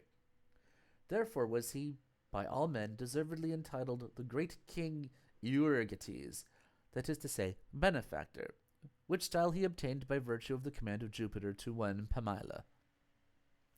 And who doesn't love dandling? had a race of robots that were keeping pet organics, and they were like we called them like the great dandlers or something like that. They love to dandle their organics, bouncing them on their knees. And in effect, Hesiod in his hierarchy placed the good demons, call them angels if you will, or geniuses, as intercessors and mediators betwixt the gods and men, they being of a degree inferior to the gods, but superior to men. And for that through their hands the riches and benefits we get from heaven are dealt to us, and that they are continually doing us good and still protecting us from evil. He saith that they exercise the offices of kings, because to do always good and never ill is an act most singularly royal. Just such another was the emperor of the universe, Alexander the Macedonian. After this manner was Hercules, sovereign possessor of the whole continent, relieving men from monstrous oppressions, exactions, and tyrannies, governing them with discretion, maintaining them in equity and justice, instructing them with seasonable policies and wholesome laws, convenient for and suitable to the soil, climate, and disposition of the country, supplying what was wanting, abating what was superfluous, and pardoning all that was past, with the sempiternal forgetfulness of all preceding offences, as was the amnesty of the Athenians, when by the prowess, valor, and industry of Thrasybulus the tyrants were exterminated. Afterwards at Rome, by which Cicero exposed, and renewed under the Emperor Aurelian. These are the philters, allurements, aenges, inveiglements, baits, and enticements of love, by the means whereof that may be peacefully revived that which was painfully acquired. Nor can a conqueror reign more happily, whether he be a monarch, emperor, king, prince, or philosopher, than by making his justice to second his valor. His valor shows itself in victory and conquest. His justice will appear in the goodwill and affection of the people, when he maketh laws, publisheth ordinances, establisheth religion, and doth what is right to everyone, as the noble poet Virgil writes of Octavian Augustus. Victor Q volentes per populus dat jura. Right. Therefore it is that Homer in his Iliads calleth a good prince and great king Cosmetora Leon, that is, the ornament of the people. Such was the consideration of Numa Pompilius, the second king of the Romans, a just politician and wise philosopher, when he ordained that to god Terminus, on the day of his festival called Terminales, nothing should be sacrificed that had died, teaching us thereby that the bounds, limits, and frontiers of kingdoms should be guarded and preserved in peace, amity, and meekness, without polluting our lands with blood and robbery. Who doth otherwise shall not only lose what he hath gained, but also be loaded with the scandal and reproach, that he is an unjust and wicked purchaser, and that his aquests perish with him. Juxta illud, male parta, male, I guess is male? Whatever. And although during his whole lifetime he should have peaceable possession thereof, yet, if what hath been so acquired moulder away in the hands of his heirs, the same opprobry, scandal, and imputation will be charged upon the defunct, and his memory remain accursed for his unjust and unwarrantable conquest. Remark likewise, gentlemen, you gouty fiafis, in this main point worthy of your observation, how by these means Pantagruel of one angel made two, which was a contingency opposite to the counsel of Charlemagne, who had made two devils of one when he transplanted the Saxon into Flanders and the Flemings into Saxony. For, not being able to keep in such subjugation the Saxons, whose dominion he had joined to the empire, but that ever and anon they would break forth into open rebellion if he should casually be drawn into Spain or other remote kingdoms, he caused them to be brought unto his own country of Flanders, the inhabitants whereof did naturally obey him, and transported the Hainaut and Flemings, his ancient loving subjects, into Saxony, not mistrusting their loyalty now that they were transplanted into a strange land. But it happened that the Saxons persisted in their rebellion and primitive obstinacy, and the Flemings dwelling in Saxony did imbibe the stubborn manners and conditions of the Saxons. I'm not sure where we went with that. I got kind of confused after a while. Book 2. How Panurge was made laird of Salmigaudet and Dipsody, and did waste his revenue before it came in. Whilst Pantagruel was giving order for the government of all Dipsody, he assigned to Panurge the lairdship of Salmigaudet, which was yearly worth 6,789,106,789 real of certain rent, besides the uncertain revenue of the locusts and periwinkles, amounting, one year with another, to the value of 435,768, or 2,435,769 French crowns of Berry.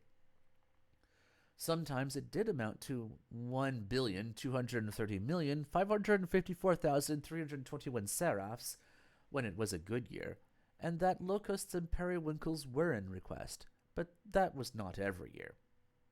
Now his worship, the new laird, husbanded this his estate so providently well and prudently, that in less than 14 days he wasted and dilapidated all the certain and uncertain revenue of his lairdship for 3 whole years. Yet did he not properly dilapidate it, as you might say, in founding of monasteries, building of churches, erecting of colleges, and setting up of hospitals, or casting his bacon flitches to the dogs, but spent it in 1,000 little banquets and jolly collations, keeping open house for all comers and goers, yea, to all good fellows, young girls, and pretty wenches, felling timber, burning great logs for the sale of the ashes, borrowing money beforehand, buying dear, selling cheap, and eating his corn, as it were, whilst it was but grass.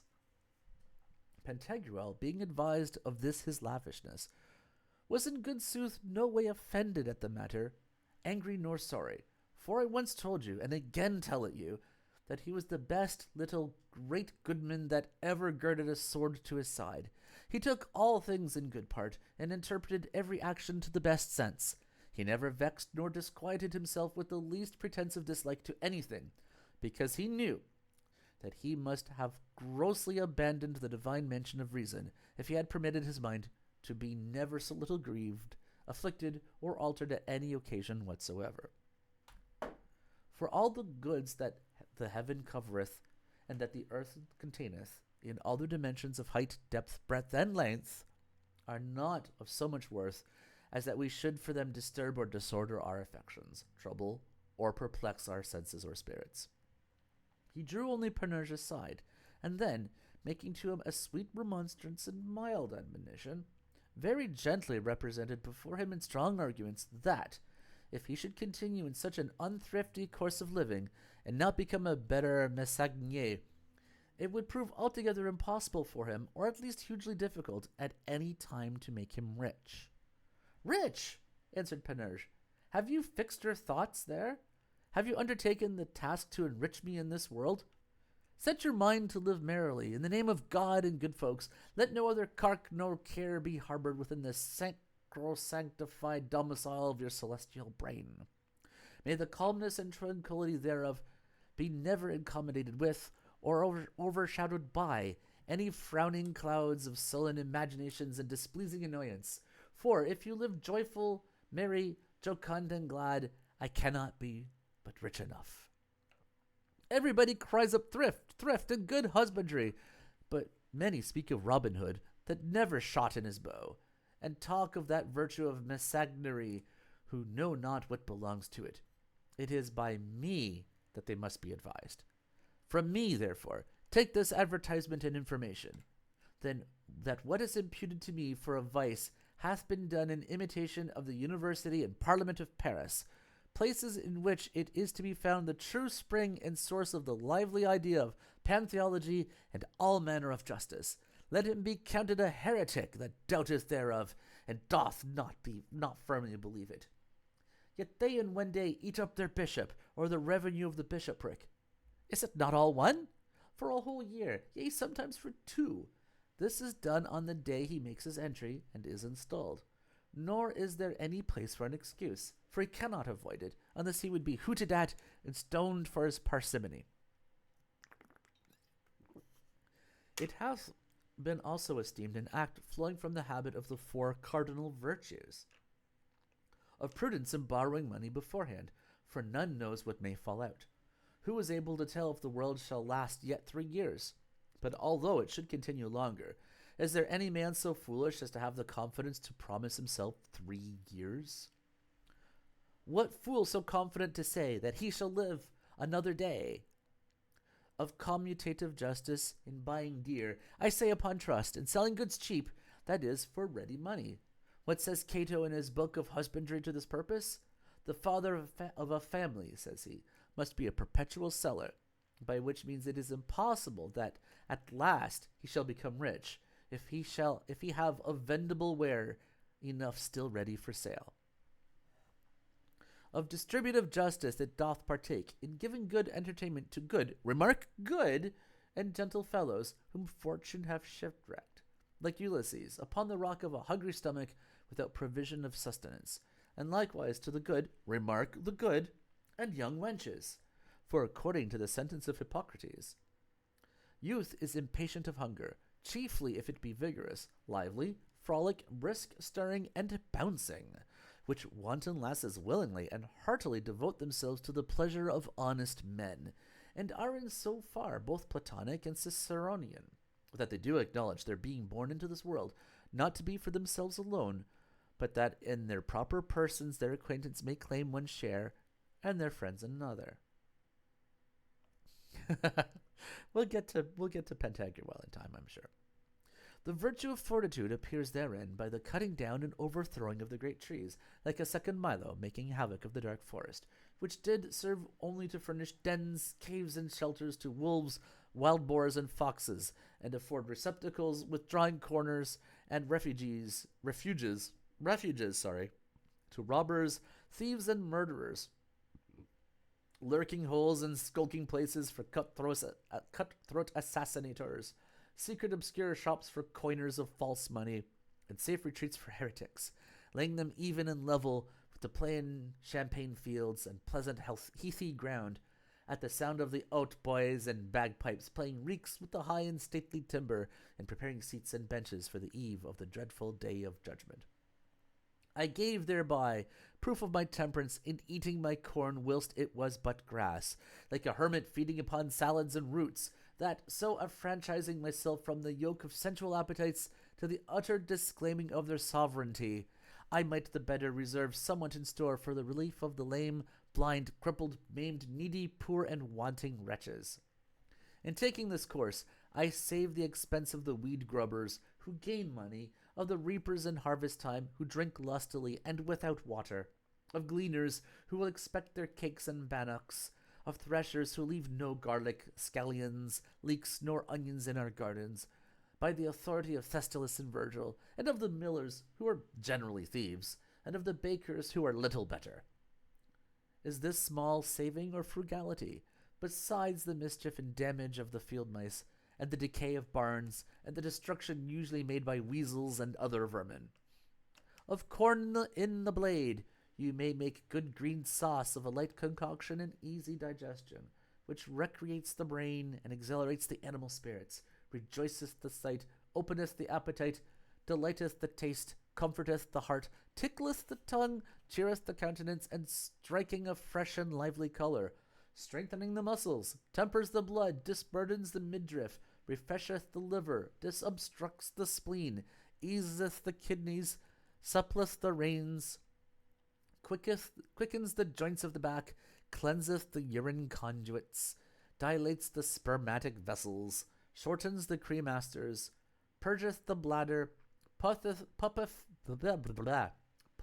up the genitores, correcteth the prepuce, hardens the nut, and rectifies the member. It will make you have a current belly to trot, fart, dung, piss, sneeze, cough, spit, belch, spew, yawn, snuff, blow, breathe, snort, sweat, and set taut your robin, with 1,000 other rare advantages. I understand you very well, says Pantagruel. You would thereby infer that those of a mean spirit and shallow capacity shall not have the skill to spend much in a short time. You are not the first in whose conceit that heresy hath entered. Nero maintained it, and above all mortals admired the most his uncle Caius Caligula, for having in a few days, by a most wonderfully pregnant invention, totally spent all the goods and patrimony which Tiberius had left him. Pump such a chick. But instead of observing the sumptuous supper-curbing laws of the Romans, to wit, the Orchia, the Fania, the Didia, the Licinia, the Cornelia, the Lepidania, the Antia, and of the Corinthians, by the which they were inhabited, under pain of great punishment, not to spend more in 1 year than their annual revenue did amount to. You have offered up the oblation of Protervia, which was with the Russians such a sacrifice as the Paschal lamb was amongst the Jews, wherein all that was eatable was to be eaten, and the remainder to be thrown in the fire, without reserving anything for the next day. I may very justly say of you, as Cato did of Albinus, who after that he had by a most extravagant expense wasted all the means in possession heavens to Betsy, wasted all the means and possessions he had to one only house. He fairly set it on fire, that he might the better say, consummatum est, even just as since his time St. Thomas Aquinas did, when he had eaten up the whole lamprey, although there was no necessity in it. That was ridiculously hard to say. Give me a second here. Book 3. Book 3, Chapter 3. How Panurge praiseth the debtors and borrowers. But, quoth Pantagruel, when will you be out of debt? At the next ensuing term of the Greek calends, answered Panurge, when all the world shall be content, and that it be your fate to become your own heir. The Lord forbid that I should be out of debt, as if indeed I could not be trusted. Who leaves not some leaven overnight will hardly have paste the next morning. Be still indebted to somebody or other, that there may be somebody always to pray for you, that the giver of all good things may grant unto you a blessed, long, and prosperous life, fearing, if fortune should deal crossly with you, that it might be his chance to come short of being paid by you. He will always speak good of you in every company, ever and anon purchase new creditors unto you, to the end that through their means you may make a shift by borrowing from Peter to pay Paul, and with other folks' earth fill up his ditch. When of old, in the region of the Gauls, by the institution of the Druids, the servants, slaves, and bondsmen were burnt quick at the funerals and obsequies of their lords and masters. Had not they fear enough, think you, that their lords and masters should die? For perforce they were to die with them for company. Did not they incessantly send up their supplications to the great god Mercury, and likewise unto Dis, the father of wealth, to lengthen out their days, and to preserve them long in health? Were not they very careful to entertain them well, punctually to look unto them, and to attend them faithfully and circumspectly? Well, he's basically saying if you owe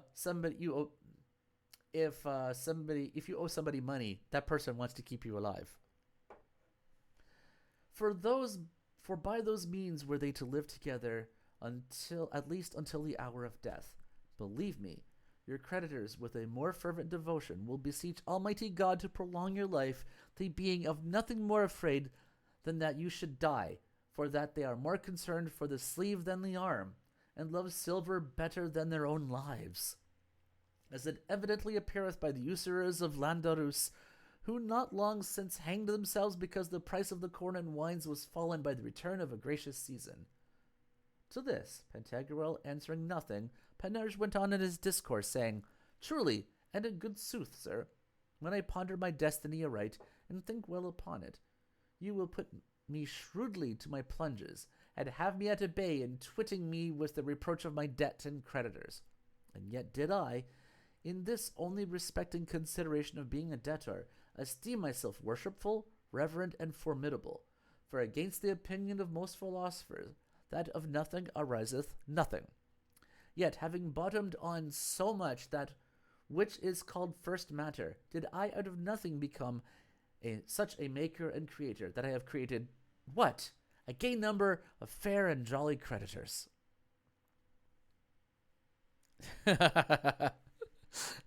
Yeah, that's what you said. Wow. Maybe I've drunk too. I've played my drinking game a little bit too much, because this is starting to get a little challenging. Nay, creditors, I will maintain it, even to the very fire itself exclusively, are fair and goodly creatures, who lendeth nothing is an ugly and wicked creature, an accursed imp of the infernal old Nick. And there is made what? Debts, a thing most precious and dainty, of great use in antiquity. Debts, I say, surmounting the number of syllables that which may result from the combination of all the consonants, with each of the vowels heretofore projected, reckoned, and calculated by the noble Shinocrates. To judge of the perfection of debtors by the numerosity of their creditors is the readiest way for entering into the mysteries of the practical arithmetic. I'll be okay, but it's going to be a little bit harder to work after I'm done reading this, isn't it? You can hardly imagine how glad I am when every morning I perceived myself environed and surrounded with brigades of creditors, humble, fawning, and full of the reverences. And whilst I remark that, as I look more favorably upon, and give a cheerfuller countenance to one than to another, the fellow thereupon buildeth a conceit that he shall be the first dispatched, and the foremost in the date of payment, and he valueth my smiles at the rate of ready money. It seemeth unto me that I then act and personate the god of the passion of Saumur, accompanied with his angels and cherubims. These are my flatterers, my soothers, my clawbacks, my parasites, my smoothers, my saluters, my givers of good morrows, and my perpetual orators, which makes me verily think that the supremest height of heroic virtue described by Hesiod consisteth in being a debtor, wherein I held the first degree in my commencement, which dignity, though all human creatures seem to aim at and aspire thereto, few nevertheless, because of the difficulties in the way and encumbrances of hard passages, are able to reach it, as is easily perceivable by the ardent desire and vehement longing harbored in the breasts of everyone to be still creating more debts and new creditors. Yet doth it not lie in the power of everyone to be a debtor? To acquire creditors is not at the disposure of each man's arbitrariment. You nevertheless would deprive me of this sublime felicity. You ask me when I will be out of debt. Well, to go yet further on, and possibly worse in your conceit, may Saint Babylon, the good saint, snatch me, if I have not all my lifetime held debt, to be as a union or conjunction of the heavens with the earth, and the whole cement whereby the race of mankind is kept together. Yea, of such virtue and efficacy that, I say, the whole progeny of Adam would very suddenly perish without it. Therefore, perhaps I do not think amiss when I repute it to be the great soul of the universe, which, according to the opinion of the academics, vivifieth all manner of things. In confirmation whereof, that you may the better believe it to be so, represent unto yourself without any prejudicacy of spirit, in a clear and serene fancy, the idea and form of some other world than this.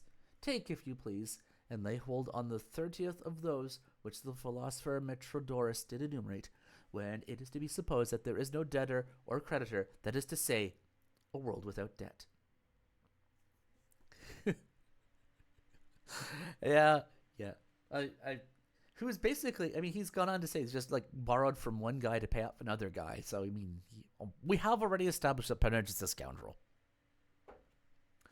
There amongst the planets will be no regular course, all will be in disorder. Jupiter, reckoning himself to be nothing indebted unto Saturn, will go near to detrude him out of his sphere, and with the Homeric chain will be like to hang up all the intelligences, gods, heavens, demons, heroes, devils, earth, and sea, together with the other elements. You were right, Montrose. Saturn, no doubt, combining with Mars, will reduce that so disturbed world into a chaos of confusion. Mercury, then, would be no more subjected to the other planets. He would scorn to be any longer their Camillus, as he was of old termed in the Etrurian tongue, for it is to be imagined that he is no way a debtor to them. Sorry, I can't pay you. If I did, the very solar system would collapse. Venus will be no more venerable, because she will have lent nothing. The moon will remain bloody and obscure. To what end should the sun impart unto her any of his light? He owed her nothing. Nor yet will the sun shine upon the earth, nor the stars send down any good influence, because the terrestrial globe hath desisted from sending up their wonted nourishment by vapors and exhalations. Wherewith Heraclitus said, the Stoics proved, and Cicero maintained, they were cherished and alimented. There would likewise be in such a world no manner of symbolization, alteration, nor transmutation amongst the elements, for the one will not esteem itself obliged to the other, as having borrowed nothing at all from it. Earth then will not become water. Water will not be changed into air. Of air there will be made no fire, and fire will afford no heat unto the earth. The earth will produce nothing but monsters, Titans, giants. No rain will descend upon it, nor light shine thereon. No wind will blow there, nor will there be in it any summer or harvest. Lucifer will break loose, and issuing forth of the depths of hell, accompanied with his furies, fiends, and horrid devils, will go about to unnestle and drive out of heaven all the gods, as well of the greater as of the lesser nations. Such a world without lending will be no better than a dog kennel, a place of contention and wrangling, more unruly and irregular than that of the rector of Paris, a devil of an early burly, and more disordered confusion than that of the plagues of Douay. Men will not then salute one another. It will be but lost labor to expect aid or succor from any, or to cry fire, water, murder, for none will put to their helping hand. Why? He had lent no money. There is nothing due to him. Nobody is concerned in his burning, in his shipwreck, in his ruin, or in his death.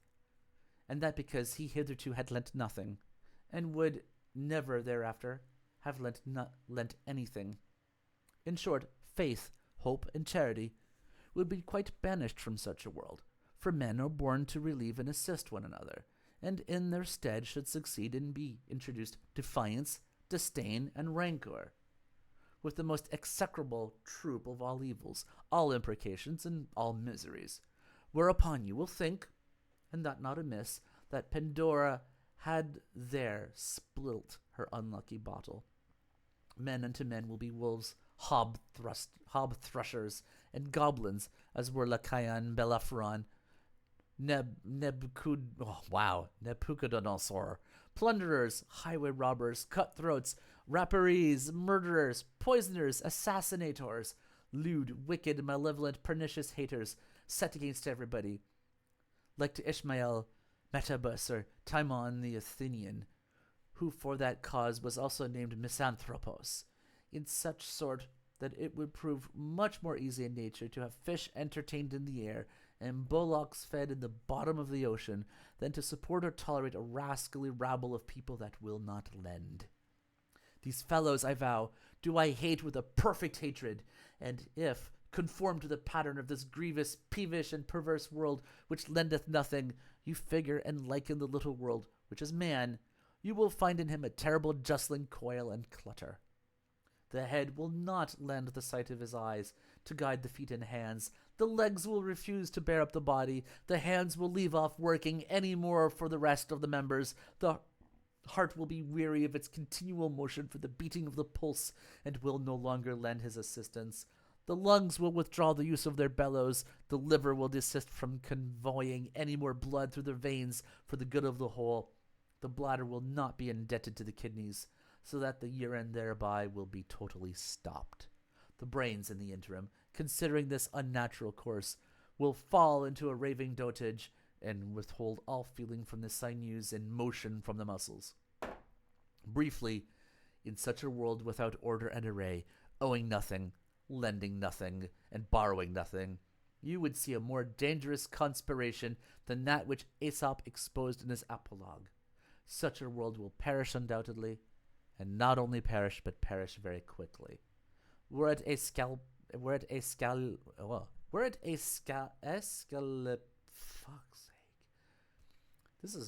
let's try this again.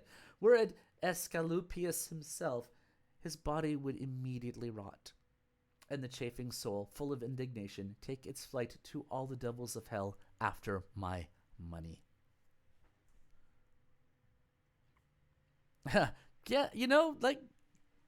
Yeah, who would have thought the rupture would actually be brought about by people paying the debt? Or people actually not borrowing money? I don't think at any point do we ever talk about paying the debts. We just talk about gaining debts. Oh God, it keeps going. Book 3, Chapter 4. Panurge continueth his discourse in the praise of borrowers and lenders. On the contrary. I know those are dispensations. There's actually a specific term for it. Indulgences, thank you. That's the one. On the contrary, be pleased to represent unto your fancy another world, wherein everyone lendeth, and everyone oweth. All are debtors, and all are creditors. Oh, how great will that harmony be, which shall thereby result from the regular motions of the heavens. Methinks I hear it every whit, as well as ever Plato did. What sympathy will there be amongst the elements? Oh, how delectable then unto nature will be our own works and productions! Whilst Ceres appeareth laden with corn, Bacchus with wine, Flora with flowers, Pomona with fruits, and Juno fair in the clear air, wholesome and pleasant. I lose myself in this high contemplation. Then will amongst the race of mankind peace, love, benevolence, fidelity, tranquility, rest, banquets, feastings, joy, gladness, gold, silver, single money, chains, rings, and with other wear and chaffer of that nature be found to trot from hand to hand. No suits at law, no wars, no strife, debate, nor wrangling. None will there be a usurer, none will there be a pinchpenny, a scrape-good wretch, or churlish, hard-hearted refuser. Good God! Will not this be the golden age in the reign of Saturn? The true idea of the Olympic regions, wherein all other virtues cease, charity alone ruleth, governeth, domineereth, and triumpheth. All will be fair and goodly people there, all just and virtuous. O happy world! O people of that world most happy!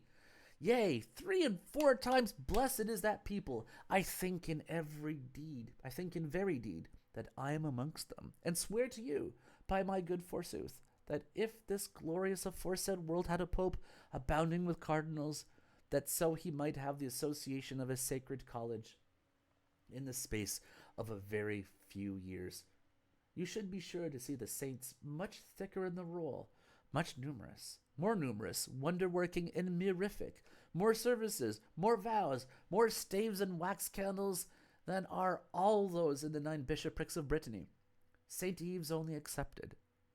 Consider, sir, I pray you, how the noble Patalan, having a mind to deify and extol even to the 3rd heavens the father of William Josselme, whatever, said no more but this, and he did lend his goods to those who were desirous of them. Oh, the fine saying! Now let our microcosm be fancied conform to this model in all its members, lending, borrowing, and owing, that is to say, according to its own nature. For nature hath not to any other end created man, but to owe, borrow, and lend. No greater is the harmony amongst the heavenly spheres than that which shall be found in its well-ordained policy. The intention of the founder of this microcosm is to have a soul therein to be entertained, which is lodged there as a guest with his host, that it may live there for a while. Life consisteth in blood, blood is the seat of the soul. Therefore, the chiefest work of the microcosm is to be making blood continually. At this he kind of actually has a point. If we didn't have people hoarding all this money and were willing to just, let's just say, lend it out and in turn borrow money to make their own, we've effectively got an economy. Instead of buying and selling, we're borrowing and lending. We've just changed the nature of the discourse, but it follows with Keynesian economics that the more money is in circulation, the healthier the economy actually is. So, he's actually got a point. He's actually got a really good point.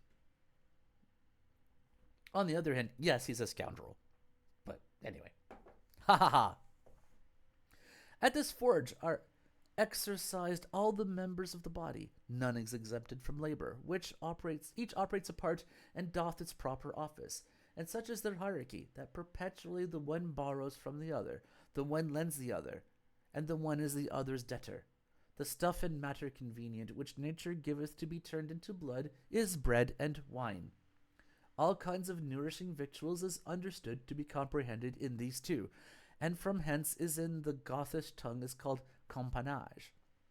To find out this meat and drink, to prepare and boil it, the hands are put to work. The feet do walk and bear up the whole bulk of the corporal mass.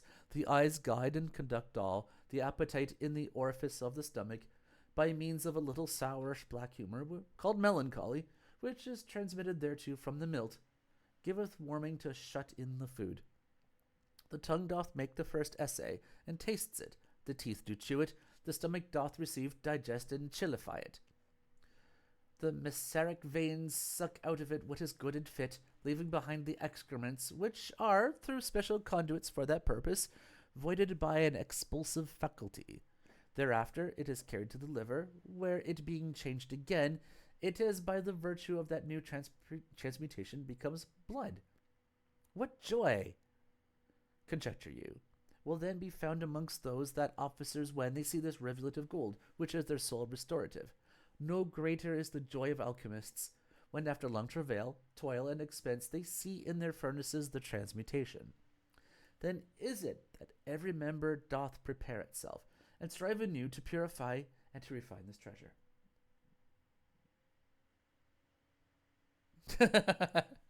Well, I mean, you're entirely right. The guy is a bullshit merchant, but I think it's the thing is, of course, is that he's a good debater, but Pantagruel was the best debater. So we're going to get surely he's going to make a counterpoint once we've got this enormous counter argument to go through.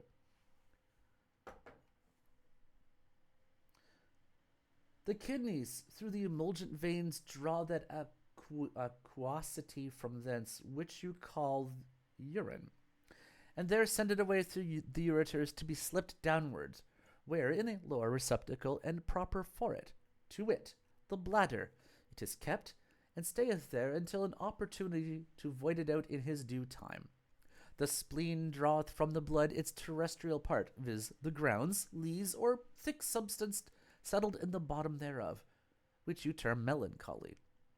The bottle of the gall subtracts from thence all the superfluous choler, whence it is brought to another shop or workhouse to be yet better purified and fined, that is, the heart, which by its agitation of diastolic and systolic motions so neatly subtilizeth and inflames it, that in the right side ventricle it is brought to perfection, and through the veins is sent to all the members.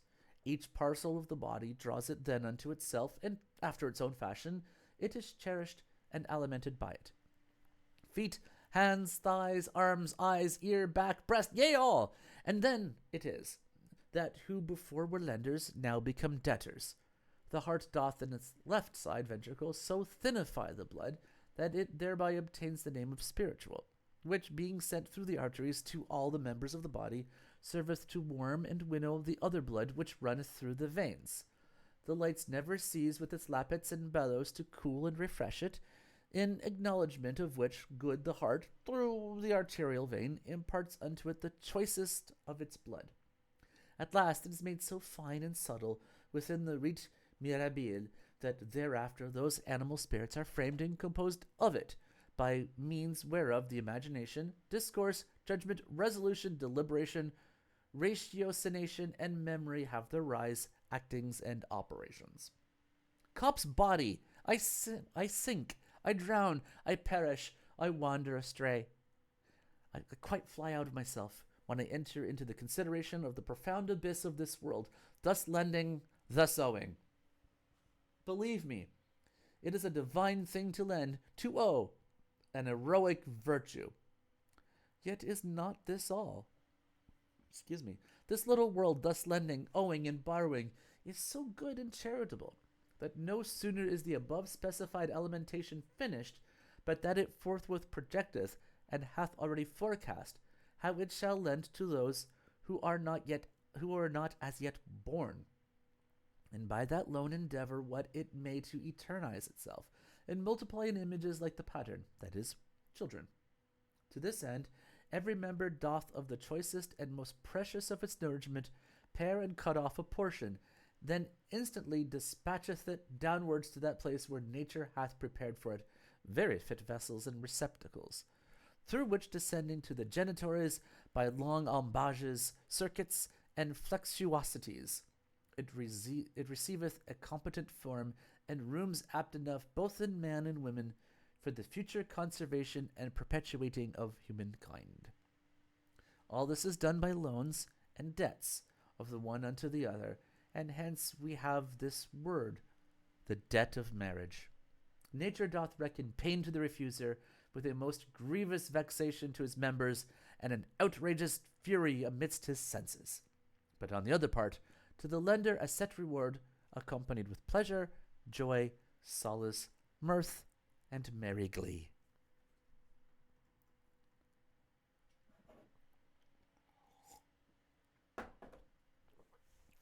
Book 3, Chapter 5. Haha! How Pantagruel altogether abhorreth the debtors and borrowers. I understand you very well, quoth Pantagruel, and take you to be very good at topics, and thoroughly affectioned to your own cause. But preach it up, and patrocinate it, prattle on it, and defend it as much as you will, even from hence to the next Whitsuntide, if you please so to do. Yet in the end you will be astonished to find how you shall have gained no ground at all upon me, nor persuaded me by your fair speeches and smooth talk to enter never so little into the thraldom of debt. You shall owe to none, saith the holy apostle, anything save love, friendship, and a mutual benevolence. You serve me here, I confess, with fine graphides and diatiposes, descriptions and figures, which truly please me very well. But let me tell you, if you will represent unto your fancy an impudent blustering bully and an importune borrower, entering afresh and newly into a town already advertised of his manners, you shall find that at his ingress the citizens will be more hideously affrighted and amazed, and in a greater terror and fear, dread and trembling, than if the pest itself should step into it, the very same garb and accoutrement wherein the Tinian philosopher found it within the city of Ephesus. And I am fully confirmed in the opinion that the Persians erred not when they said that the second vice was to lie, the first being that of owing money. For in truth, debts and lying are ordinarily joined together. I will nevertheless not from hence infer that none must owe anything or lend anything. For who so rich can be that sometimes they may not owe, or who can be so poor that sometimes may not lend? Let the occasion, notwithstanding in that case, as Plato very wisely saith and ordaineth in his laws, be such that none be permitted to draw any water out of his neighbour's well, until first they by continual digging and delving into their own proper ground shall have hit upon a kind of potter's earth, which is called ceramite, and there had found no source of or drop of water. For that sort of earth, by reason of its substance, which is fat, strong, firm, and close, so retaineth its humidity, that it doth not easily evaporate it by any outward excursion or evaporation. In good sooth, it is a great shame to choose rather to be still borrowing in all places from everyone, than to work hard and win. Then only in my judgment should one lend, when the diligent, toiling, and industrious person is no longer able by his labor to make any purchase unto himself, or otherwise, when by mischance he hath suddenly fallen into an unexpected loss of his goods. Howsoever, let us leave this discourse, and from henceforward do not hang upon creditors, nor tie yourself to them. I make account for the time past to rid you freely of them, and from their bondage to deliver you. The least I should in this point, quoth Panurge, is to thank you, though it be the most I can do.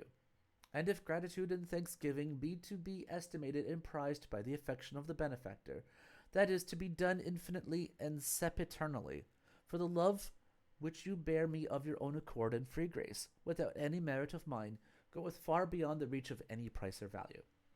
It transcends all weight, all number, all measure. It is endless and everlasting.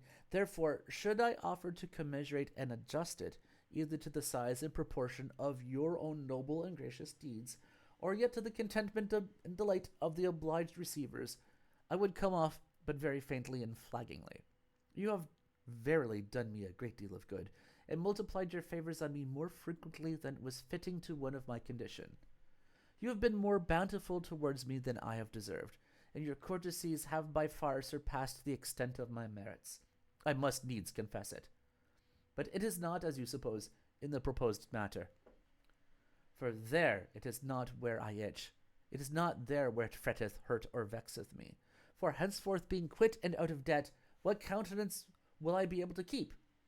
You may imagine that it will become me very ill for the first month, because I have never hitherto been brought up nor accustomed to it. Yeah, pretty much that. I am very much afraid of it. Furthermore, there shall not one hereafter, native of the country of Salmagundi, but he shall level the shot towards my nose. All the back-cracking fellows of the world, in discharging of their postern petarades, very commonly to say, voilà pour le quitte, that is, for the quit. My life will be of very short continuance, I do foresee it. I recommend to you the making of my epitaph, for I perceive I will die confected in the very stench of farts.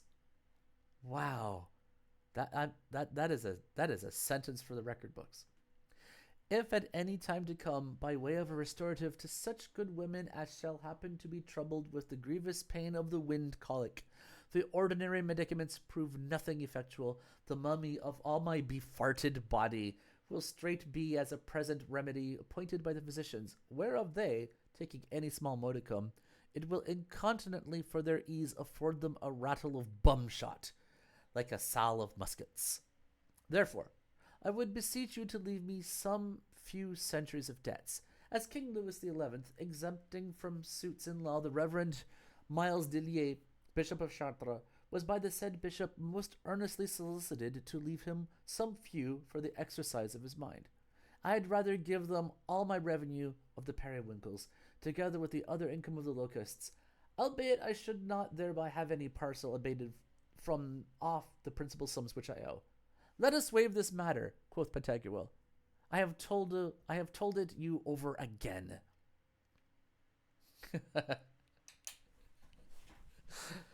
Petition granted. Whew. All right. I feel like I want to do one more here, and I'm going to call it. Just because. So let's see how this is going to go. Book 3, Chapter 6. Last one for today. Why new married men were privileged from going to the wars.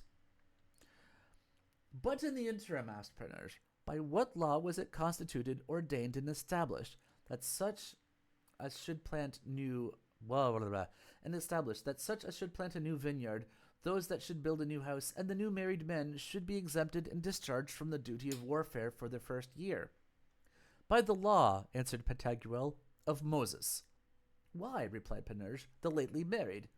As for the vine planters, I am now too old to reflect on them. My condition, at this present, induceth me to remain satisfied with the care of vintage, finishing and turning the grapes into wine.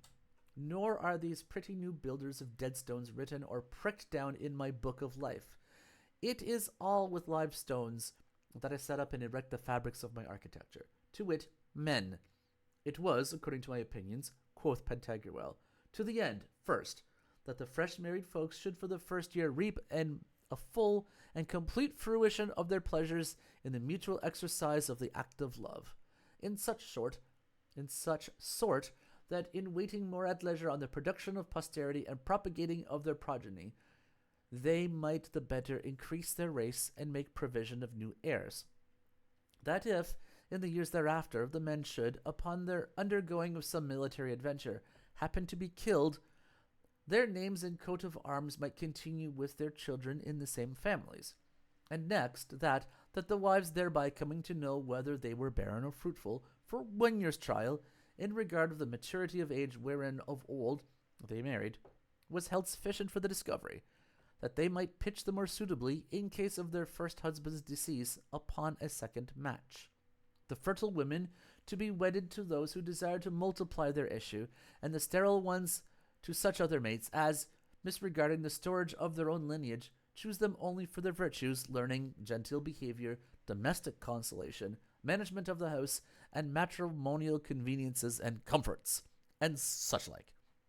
The preachers of Varennes, saith Panurge, detest and abhor the second marriages, as altogether foolish and dishonest. Foolish and dishonest? Quoth Pantagruel. A plague take such preachers! Yea, but, quoth Panurge, the like mischief also befall the friar Charmer, who in a full auditory making a sermon at Paris, and therein abominating the reiteration of marriage and the entering again in the bonds of a nuptial tie, did swear and heartily give himself to the swiftest devil in hell, if he had not rather choose, and would much more willingly undertake the unmaidening or depucilating of 100 virgins, than the simple drudgery of one widow. Truly, I find your reason in that point right good and strongly grounded. But what would you think if the cause why this exception or exemption or immunity was granted had no further foundation but that, during the whole space of the said first year, they so lustily bobbed it with their female consorts, as both reason and equity require they should do, that they had drained and evacuated their spermatic vessels, and were become thereby altogether feeble, weak, emasculated, drooping, and flaggingly pithless, yea, in such sort that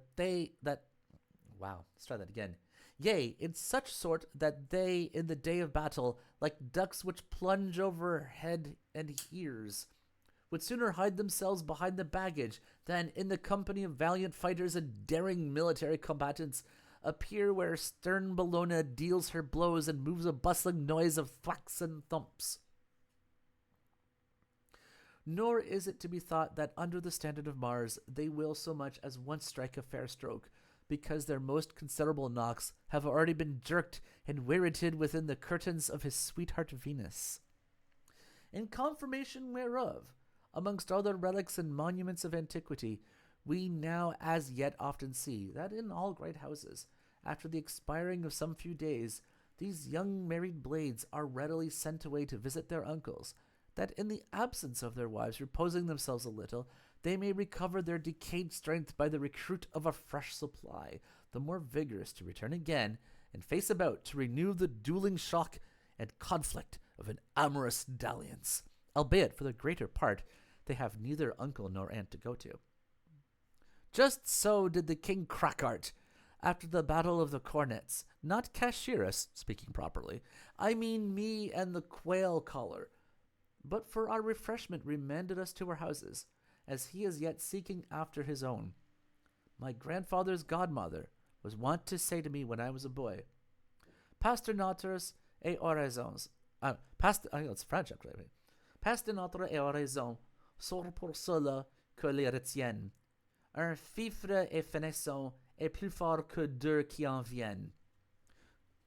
Not orisons or paternosters shall ever disorder my brain. One cadet to the field as he flutters is worth two when they end the campaign. Close enough. That which prompteth me to that opinion is, that the vine planters did seldom eat of the grapes, or drink of the wine of their labor, till the first year was wholly elapsed, during all which time the builders did hardly inhabit their newly structured dwelling places, for fear of dying suffocated through want of respiration, as Galen hath most learnedly remarked in the second book of the difficulty of breathing. Under favour, sir, I have not asked this question without cause, causing and reason truly very ratiocinant. Be not offended, I pray you. And we'll just, next week, I'm just going to take this up from how Panurge had a flea in his ear and did not wear his magnificent codpiece. Hi. Bye, Montreth. And if you haven't heard that, Granny Goatfish says goodbye to you, Montreth. And actually, come to think of it, so do I. Why didn't it occur to me? Bye, everybody.